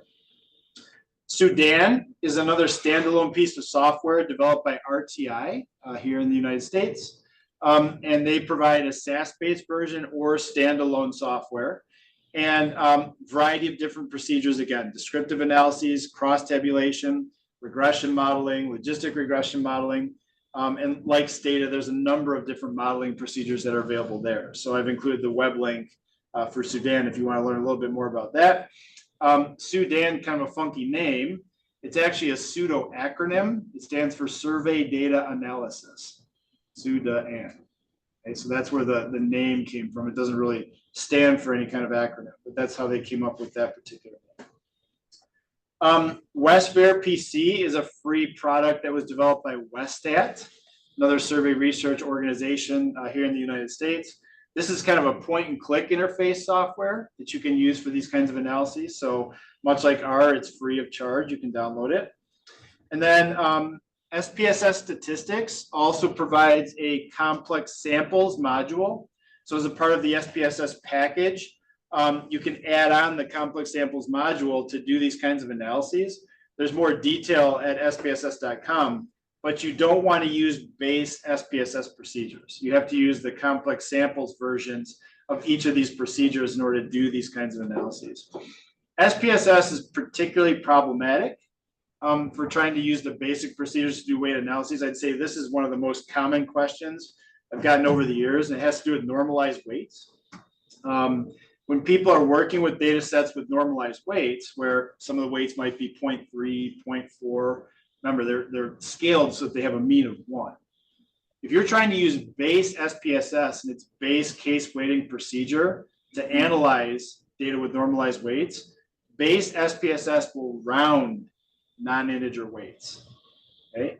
So guess what happens to a normalized weight of 0.3 or 0.4?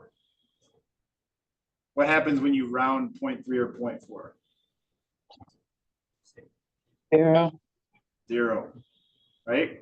So one of the more common questions I've gotten from SPSS users over the years is, why is SPSS deleting a third of my cases when I try to do a weighted analysis? For that very reason.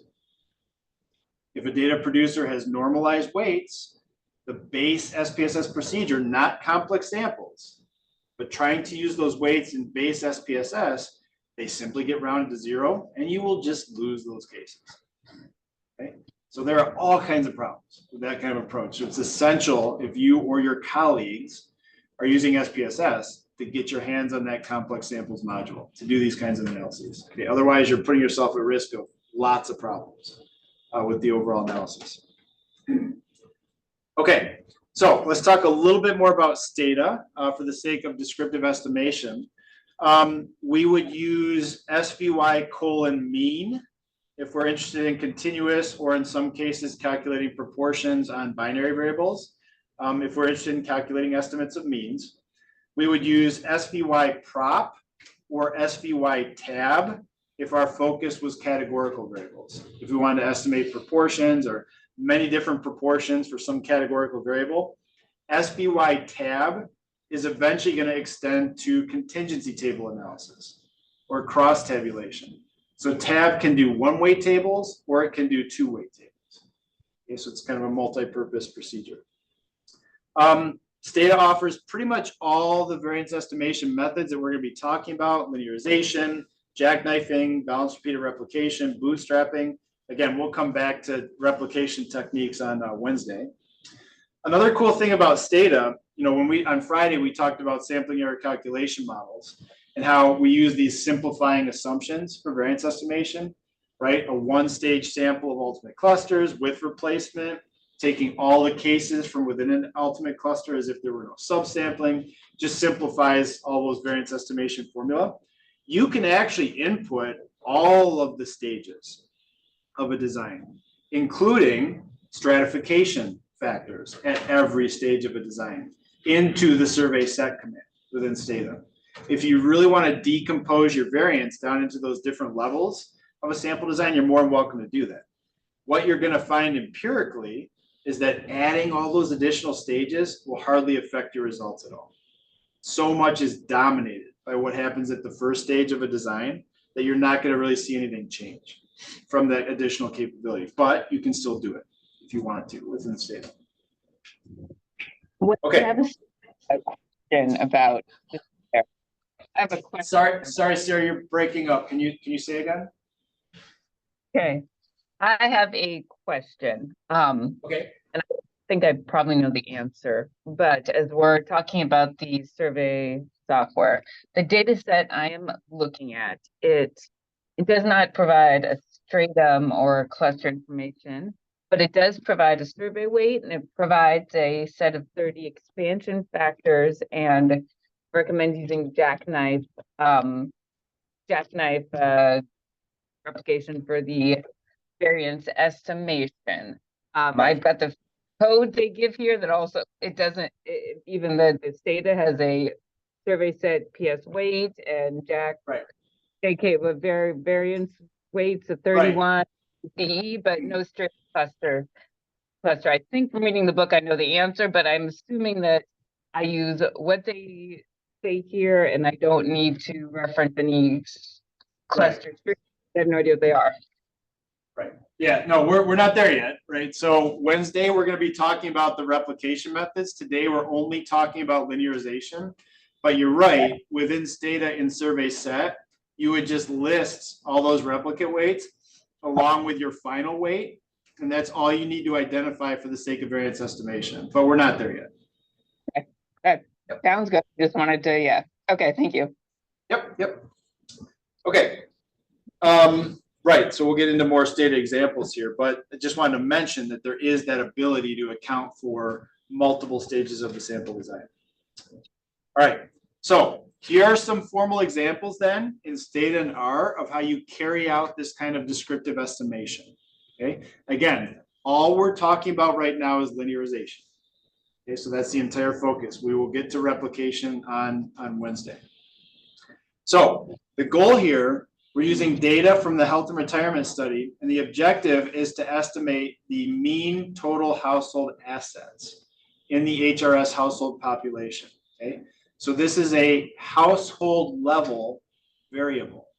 So if you're dealing with a data set that contains household weights and individual respondent weights, this would be an example where we need to use the household level weight to do the analysis. HRS is one example like that. Okay. So first things first in Stata, we declare the design variables globally. Okay, and we only have to do this once within a given Stata session. Okay, so we do that using the survey set command. The first variable listed after survey set is that first stage sampling error computation unit or ultimate cluster code for the cluster design. So like Sarah was just saying, if you have replicate weights in a data set, you may not see these codes, and that's okay. We're not there yet, but we'll talk about that on Wednesday. But if you're using Taylor series linearization, you will see these codes.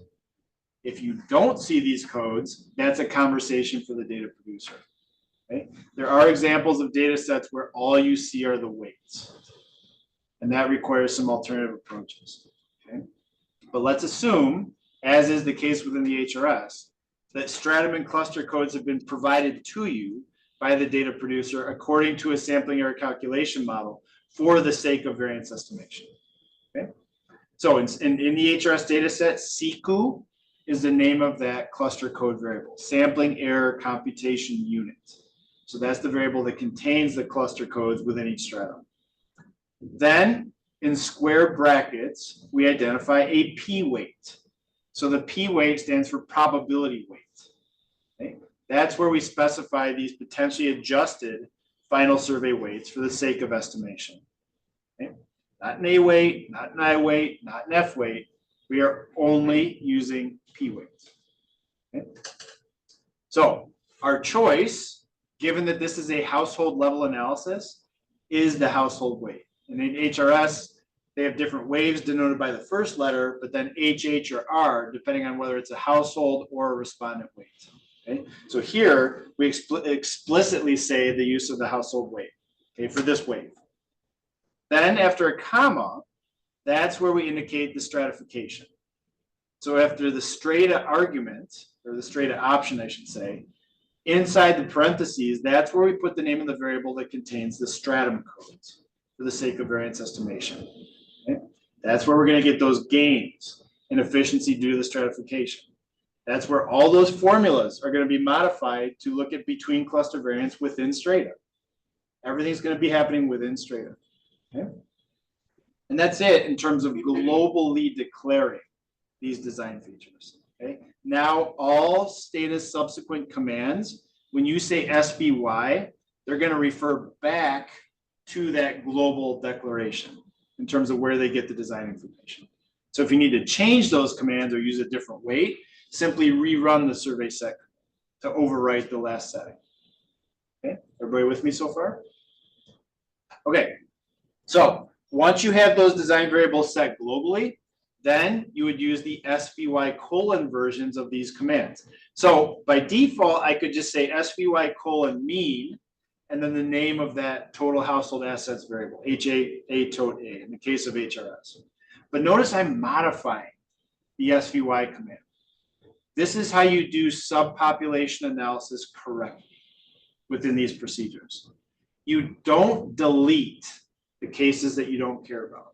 Okay, I'm going to say this over and over again over the next 8 weeks. Okay? Do not delete cases that you don't care about. Process the entire sample. What you want to do is create an indicator for the cases that you care about. Okay? They get a 1 if they're in your subpopulation of interest, 0 otherwise. But you have that indicator created for everybody in your sample. You're not deleting all those zeros. You're creating that indicator for everybody in the overall sample. Okay? We do that in Stata a couple different ways. You can add a condition within this subpop option that says if, and then the conditions, whatever the condition might be. In this case, we want the financial reporters for each housing unit because there are spouses and other and couples in the HRS data. Or if you've already created that binary indicator in your data set, you can just plug in that binary indicator in parentheses without any kind of if condition. Either way, you're going to get the same kind of appropriate, what's called an unconditional analysis. We'll get into that next week. Okay? I'm just giving you a foreshadow right now. Yep. Quick. Yep. I want to watch out, period.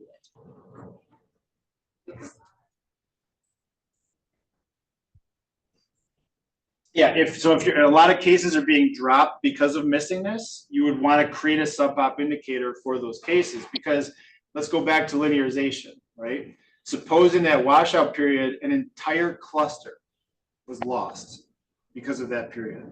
We're in that situation where we are at risk of eliminating that strata from the variance entirely because of that A sub H minus 1 calculation, right?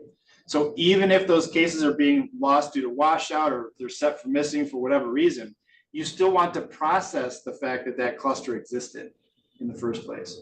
And you still want to recognize the fact that who might have been washed out or who might have had missing data is a random process. If you don't recognize that, then the software is treating whatever your sample size is after you throw out those washout cases as if it's fixed. And every single sample, the washout period is going to produce the exact same sample size, which is obviously not the case. Yep. So subpop protects against all those problems potentially. Sarah, did you have a question? Yes, I do. Can you have two, almost a first indicator? Let's say, for example, I know that I want to separate out only those of my data that had active debt in 1 year, and from that subpopulation, I want to then look at those that fall into category A versus B. Would you create two different indicators, or how would you deal with something like that? Probably just so you can use different combinations of them, but if it's a subpop that you're going to keep analyzing repeatedly, right? I'd probably create an indicator for whatever cross classification you're trying to form based on all those different variables you just mentioned. Just create a 1 if they meet those multiple conditions and a 0 otherwise, and just plug that in to subpop. If it's a one-off analysis, you could probably use the if condition and write the full condition. But if you're going to be doing all kinds of analyses on that subpop, just create that binary indicator. Okay, thanks. Okay, so key difference instead for Stata users at least, we're using subpop, not if. Okay, there's a big difference between those approaches. Again, we'll get into that more next week, but I'm foreshadowing right here. Okay, so this limits our analysis to household reporters, but we're processing the entire data set for the sake of variance estimation. And this is only relevant for linearization. Okay, everything I'm talking about with subpop, only relevant for linearization to prevent that A sub H minus 1 problem and make sure that the sample size is treated as random for your subpop. Okay, so survey, mean, variable of interest, and then if we want to see the design effects after we do the analysis, we can say estat effects. After that command has been run, that's going to print the design effects in the output. Okay, and we'll look at that deft calculation. Okay, any other questions about the Stata code? I'm spending a lot of time on this right now because it's really the first time that we're looking at it. So I want to make sure everybody's clear about the structure of the code. Any other questions about this code? So, okay, my question is, support, like now I plan to write something. Okay. So I have the issues, I have the final need, I have the, but when it comes to the issue like support, so which variable I should take? So you have to create a 1-0 variable for the subpopulation that you're interested in. So if you are only interested in, say, males and their family planning practices, you create an indicator for being a male versus not being a male. 1 if you're a male, 0 otherwise. That's the variable that you would input to subpop. If you were only interested, like Sarah was just saying, in males above the age of 70 who are African American, create a binary variable for those people. 1 if you're in that category, 0 otherwise. Plug it into subpop. Yes, and the file I have is if a value file and all women that have a deficiencies like you if you use it. Yeah, those are analysis variables. On the sub. Right. So it's yes. No. Yes. So I can use it. If you want to limit the analysis to only the women who have ever been using contraceptives, yes. Right? But this is focusing on the population that you want to make inference about, not the descriptive quantity. Here, the descriptive quantity is mean total household assets. Right? That's the statistic I'm interested in. I want to focus on that statistic just for the financial reporter subpopulation, or just for males, or just for people who didn't wash out, or whatever the subpopulation is. That's what I input the subpop. I want to get you out of the habit of deleting the cases that are not relevant to you. We don't want to do that in a design-based analysis. You're using linearization. What about the data is big? What about the file split? It doesn't matter. Software can handle it, right? Again, 1970s, I would have been concerned. Now,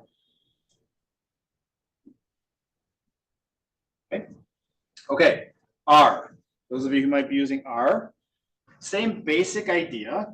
We start by declaring the design variables and creating something called a design object. It's similar to the idea of setting the design variables globally within Stata.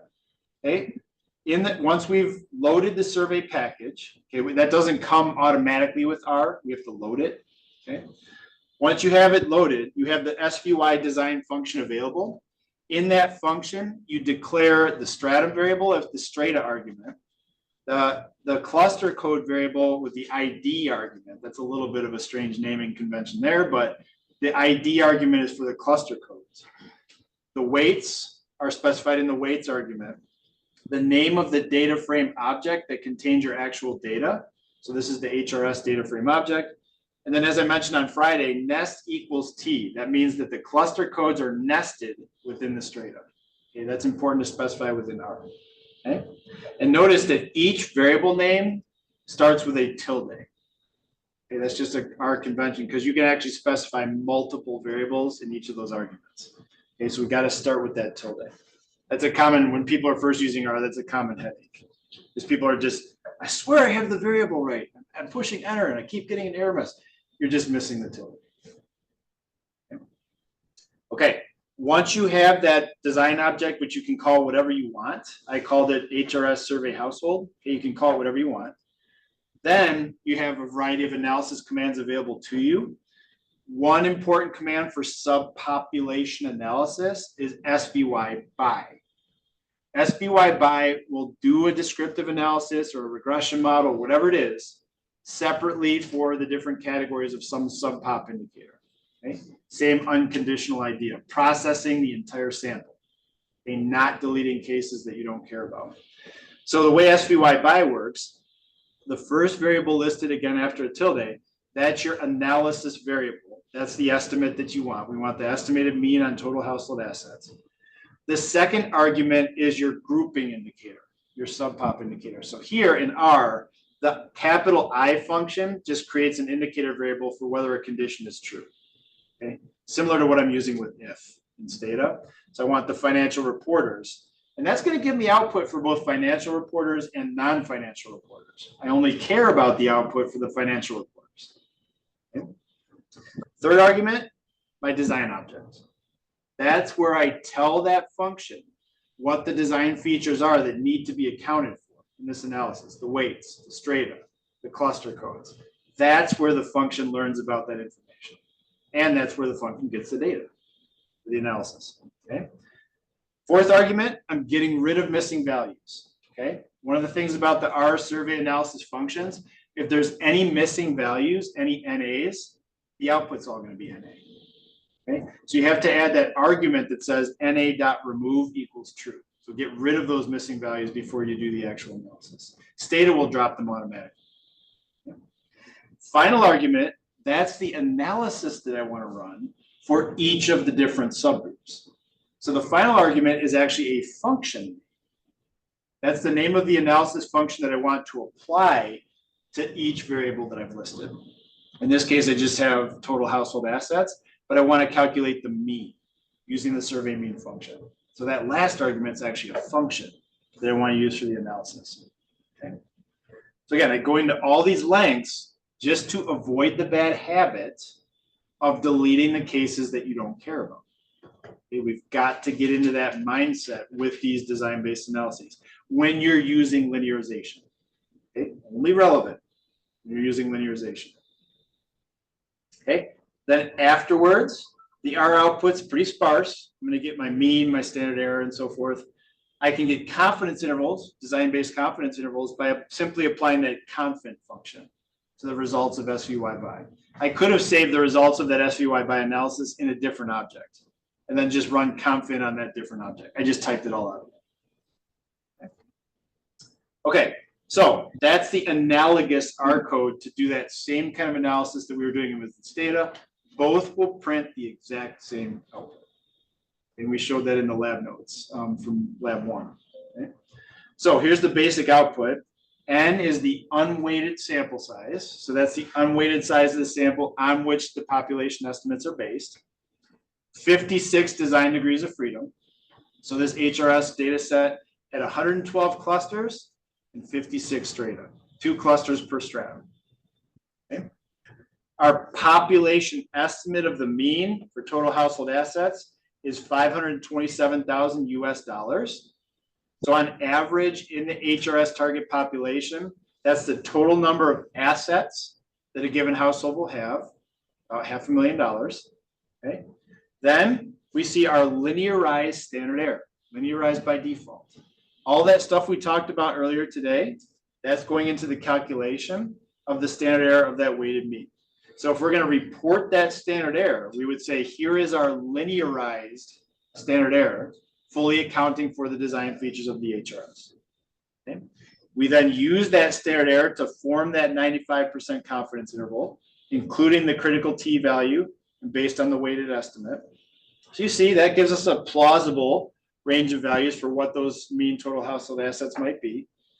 And then as an optional piece of the output, something that you don't typically report in a scientific publication, but something we're going to look at in this course, the design effects. Okay. So that says that relative to a simple random sample of the same size, okay, the HRS complex design was inflating the variance by about 1.5 times. Okay, about a 52% increase in the variance due to these complex sampling features. So that would usually be considered pretty modest. Okay, that says that despite all the cost-saving measures, the cluster sampling, the weighting to reduce bias, all that kind of stuff, we're only getting about a 50% inflation in the variance. Okay? And you take the square root of that to see what the inflation in the standard is. Okay, so very modest in this particular case, which is a good thing. The HRS saves some cost, and it's not really inflating the variances that substantially relative to a simple random sample of the same size. And again, we get that by adding E-stat effects to the state output. There's actually a design effect option within the R output that we're going to see coming out here. Okay, so that's the basic way you would go about a descriptive analysis specifically for a continuous variable within Stata and within R. And in SAS, you could use proc survey means. Same idea to get at this kind of output. In SAS, you just have to specify the design variables repeatedly every time that you run the survey procedure. Okay, so this is where all the stuff we've been talking about thus far, the sampling error calculation model, okay, linearization, it's all coming together to give us output that will allow us to make a finite population inference. So if, for example, we were testing the hypothesis that the mean total household assets in this target population was 450,000 US dollars, we have pretty strong evidence against that here. Seems like the mean total household assets are in fact higher than that particular mean because our 95% confidence interval does not include that hypothesized value. Okay. Okay, everybody with me on this example? Questions about the code or making sense of the output here? Again, we're in a beautiful situation where we're making a statement free from bias about the target population. Okay, so we don't want to say the average respondent household income is $527,000. Completely incorrect to say that. Okay? We're saying that we estimate that in the HRS population of households, the mean household assets is $527,000. This is not a respondent quantity. Okay? We're going to keep that straight. Yep, Myra? R in SBY design, the default of nest is false. Because these you have to put nest is true. Yeah, that's a crazy thing, right? So if you forget to add nest equals true, in the way that HRS is coded, every single stratum, its 2 clusters are 1 and 2. If you forget to put nest equals true, survey design is going to think that half of the sample belongs to cluster 1, and half of the sample belongs to cluster 2, and that there's only 2 clusters in the design. So you've got to be very explicit to say that those cluster codes are nested within the stratum. George? If they are not nested, then you don't need to make the like. True, but like I said earlier, what would be the design where the clusters are not nested within the stratum? Which is why it's curious that the default is false, right?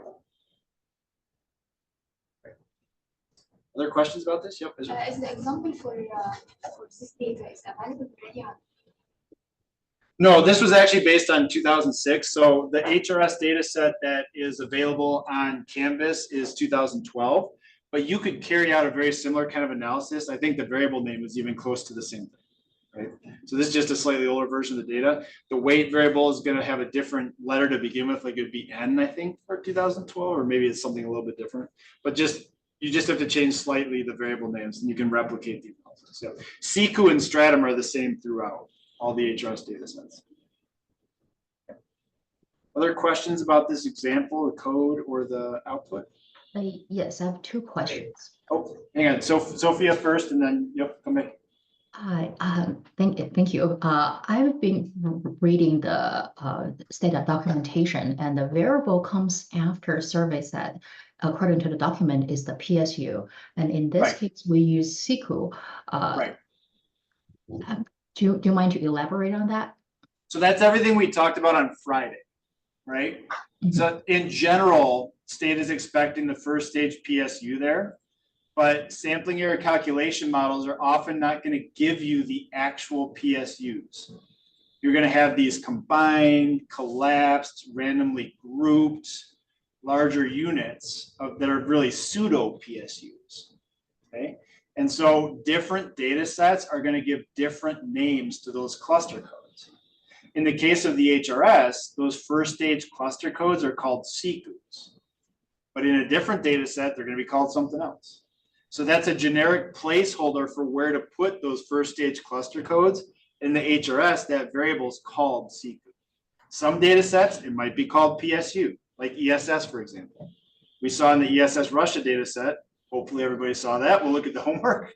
But we saw in the ESS Russia data set, it's called PSU. Other data sets, like we saw in Haynes on Friday, might be called something totally different. Okay, thank you. The second question is the first survey tab. I based on my previous experience, I think it accommodates up to two-way table. Do you know if it has any capacity for multi-way table? You'd have to do a subpop analysis to get to that. So we'll talk about that when we get to categorical data analysis. We're not there yet. That's coming up in a couple weeks here. So we'll talk at length about how to use survey tab in a couple weeks. But it's possible by the way it's structured, it will work with two-way tables as kind of a maximum. But there's workarounds to get to three-way tables. Yep. Thank you. So we're just not there yet. Yep. Okay, wonderful. Okay, good. Let's see, Kari, I think you had a question. In 11,900, it's unweighted. Right, that's the unweighted sample size, right? That's the size of the HRS data set of respondents. That's right. And that's what you want to report for your sample size. You don't want to report a weighted size of the population unless that's the objective of your analysis, is to estimate the size of the population. Okay, let's move on a little bit here. Totals, okay? Basically, we've already introduced totals via the creation of these nonlinear quantities, right? So an estimate of a total is just gonna be the sum over all the strata, the clusters, the elements of the weighted versions of their responses on a variable Y. That's it. That gives you an unbiased estimate of a population total, assuming the weights have not been normalized, right? This is where normalized weights will hurt you if your goal is to estimate totals. Right, and we can also estimate the size of a subpopulation if we just sum indicators of whether or not you belong to that subpopulation. We just create a sum of weighted indicators. Okay, that will give you an estimate of the size of that particular subpopulation. Okay, if we want an estimate of the size of our population, like we were just saying here, just sum up a variable that's equal to 1 for everybody. Okay, a weighted sum of that will give you an estimated size of the population. Right.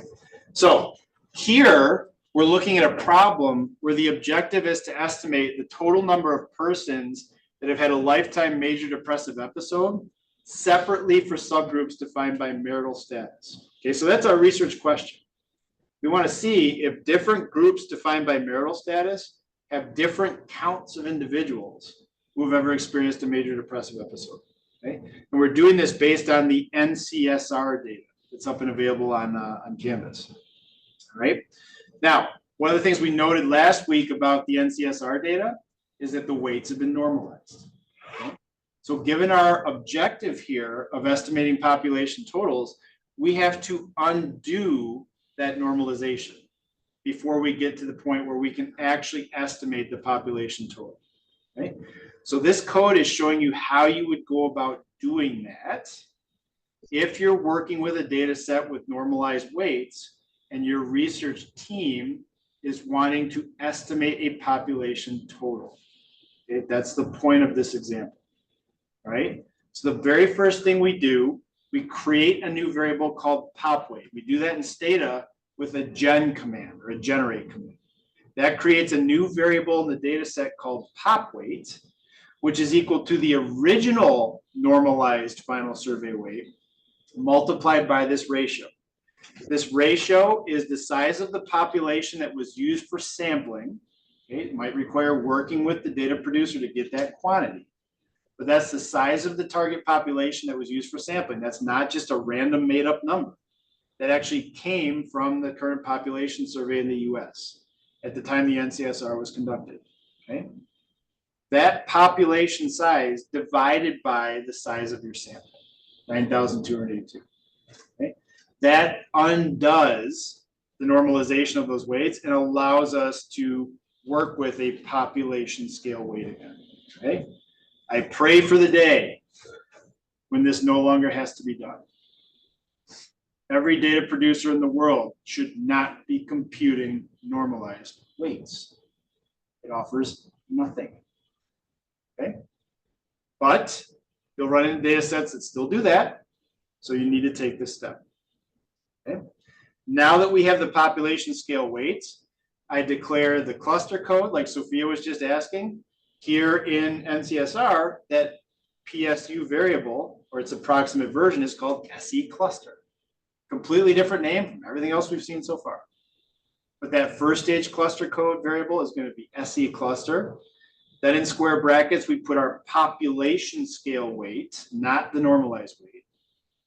Then in the strata option, we indicate SE strat. That's the variable containing the stratum codes, according to the sampling error calculation model. See, the way NCSR did it, they start those variables with SE for sampling error. Here's our sampling error clusters. Here's our sampling error strata. Okay. Once we've declared our design variables, the command that we want to use is total. Now, Stata's version of SVY by, like we saw in R, for doing these analyses separately for different subgroups correctly, not deleting cases, analyzing the whole sample, is over. So we can say SVY total, then we just want to sum up that binary indicator, that weighted binary indicator, over the categories defined by marital status. MER3 cat. That will give us an estimate of the totals for each category of MER3 cat, if that's our objective. Okay, so we get 3 separate estimates of totals rather than just one. And again, we're doing that correctly. We're not deleting everybody else who's not in a particular marital status category. We're analyzing the entire data set for the sake of variance estimation. Now, Stata by default will use scientific notation with huge estimates of totals. So that mat list E of B, that simply prints the actual totals, the actual estimated totals, so that you don't just see scientific notation. That's the point of that command. And then again, EStat effects if you wish to see the design effects after doing this analysis. Okay, so in the output that's produced, you see the unweighted sample size, okay, for each of these different groups of marital status. You see the weighted point estimates of the total number of people with a lifetime major depressive episode. Okay, so about 20.3 million people who are married have ever had a major depressive episode. Mental health is such a horrible issue in this country. I can't even get started on it. But that gives you a sense. Yep. Don't you go over the second last. Yeah, mat list. Yeah, that the default Stata output for big numbers is scientific notation. Okay. If you want to see the actual estimates, like I've shown here in the table, that mat list E of B will give you the actual point estimates, not just transformed into scientific notation. Okay, so point estimates, linearized standard errors. Technically, we didn't even need linearization, right? It's a linear quantity. Okay, so it's redundant. 95% confidence intervals for the quantities of interest and design effects. Look at the diversity of the design effects, depending on the total, right? Remember, design effect is a characteristic of an estimate, not a survey, okay? Who can tell me why, and then we'll end here. Who can tell me why the design effect is so much larger for married individuals compared to separated, widowed, or divorced, or never married? Right, but what about that sample size? Remember back to the definition of a design effect that Kish wrote? Remember the two key pieces of a design effect for a clustered sample? Yeah, it's divided. Standard error for SRS. No, that's the ratio, but B and row, remember? It was B and row. So for the married subpopulation, that subpopulation has the highest number of respondents per cluster in that design effect calculation. So remember that calculation is 1 plus the quantity B minus 1 times rho. The married sample size is simply the largest, right? You have the largest number of respondents per cluster, and that's the biggest driver of the design effect, in addition to rho. Okay? That's why you see that order of magnitude difference of these design effects. That just reiterates that point about how the design effect is defined. Okay? But for example, here is 2.2. Yep. And the sample size. Right. So why would that be? Why would that be? Why would that be? I don't understand. Why would that be? Why would that be? Yeah, exactly. It's not. Yes, that's what I'm asking. She's also asking. Who knows why that's happening? Because standard error. Well, there's two pieces, right? Remember that formula has two pieces, rho and V, right? So if we're looking at this binary indicator of major depressive episode, there's a higher level of clustering in that indicator for the never married subpopulation. Rho is changing. Rho 2 is a function of the estimate. So you get a different rho depending on what statistic that you're looking at in this case. So B is a big driver. You see that in the general order of magnitude difference here, but when the sample sizes are similar, the reasons those design effects might change is because of rho, which is a property of a variable, right? And we're breaking it down by subpopulations here, which is why rho could be changing. Okay. Everybody see those points? So if you were estimating 50 totals for 3 different subpopulations, you'd get 150 design effects. 150 unique values of rho, 150 different unweighted sample sizes. All these features are properties of estimates. That's the key thing to keep in mind. Okay, here's the R code. If you want to replicate this, this is just the R code that would replicate everything we just did in Stata, including the unnormalization of the weights, all the way down to actually computing the totals. Notice that the analysis function that we're using is SVY total in survey by. We changed that from SVY mean to SVY total. That's really the only difference here. Okay, I also show code here for ratio estimation. If you want to do an analysis involving ratios of 2 estimated totals, you see the command in Stata is called SVY ratio. That's just another example of an analysis command if your interest is in ratios. And then the slides here conclude just with a reminder that when you're creating graphs, just like when we're computing point estimates and standard errors and so forth, good to incorporate the weights in your graphs as well. Okay, so make sure that your plot reflects what's going on in your population, not just your sample. Because if you prepare a plot that just shows what's going on in your sample, but then you report point estimates that reflect what's going on in your population, those aren't congenial with each other. Okay, so if as part of your analysis you're wishing to visualize what's happening in terms of your population and report population estimates, make sure that your plotting commands incorporate the weights as well. Okay? So SVY plot in R does an excellent job of doing that. There's like an SVY hist as well for survey histograms. Here, the next couple slides just show you how you would do this in Stata for different types of plots. Here, for example, is a weighted histogram. Okay? Here is an example of side-by-side weighted box plots. Okay, that show you again, what an estimate of what the population looks like in terms of a distribution, not a sample. Okay, so just make sure that when you're using, or you're at least considering weights when you're creating visuals within the different software, in addition to whatever descriptive estimates you're computing. Okay, and I showed you the R code and the Stata code as well for creating these plots, so you can see that here.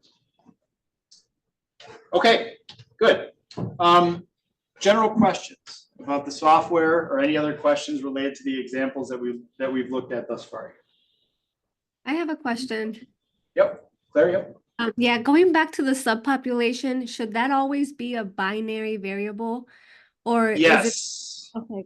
Like for Yeah, example, so in Stata wants that subpop variable to be a 1-0 variable. It will complain if it's anything but a 1-0 variable.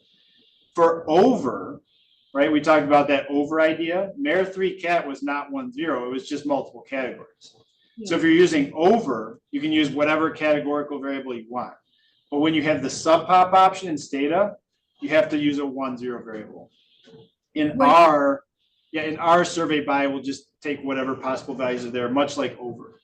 So okay, I was curious if subpop would work if you only had one value, like if you specified 1 equals female without specifying 0 equals male. yeah, no, it would complain if you tried that, right? It would complain and say, you're only giving me one valid value on this variable. I need to have a binary indicator. Okay. Yep. Other questions about these examples? Okay, good. So take a shot at homework number 2, those descriptive commands, when you get a chance. And as you continue to work on your project, it's never going to hurt to start trying some of these commands on your own project data, okay, to make sure that you're comfortable with the design features, declaring them to the software. Just practice with the use of these commands via the homework or your final project stuff, because practice makes perfect in terms of these kinds of analyses. Just getting comfortable with the basic order of the procedures and the way that they're used. So definitely make sure to practice. Young Chow and I will grade homework number 1 as soon as possible. So hopefully we'll get that back to you by Wednesday, but we'll see how things go over the course of the week. So we'll get back to you with comments and probably start Wednesday just by going over that with any comments and feedback. Okay. Okay, I think we're all set for today then. So thanks everybody, and we will see you at 9 o'clock on Wednesday. Okay, thank you.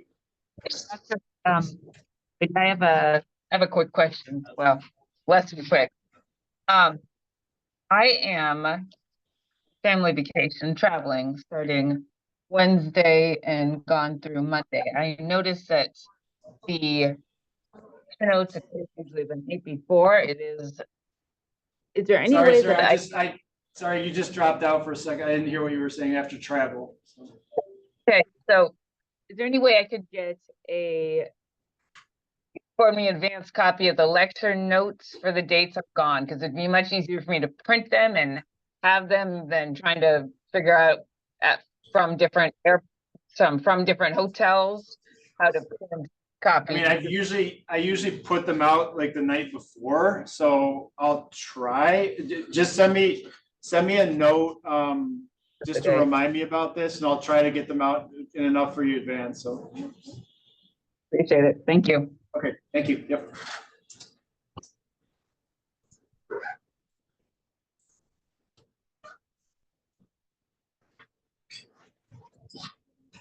Yeah.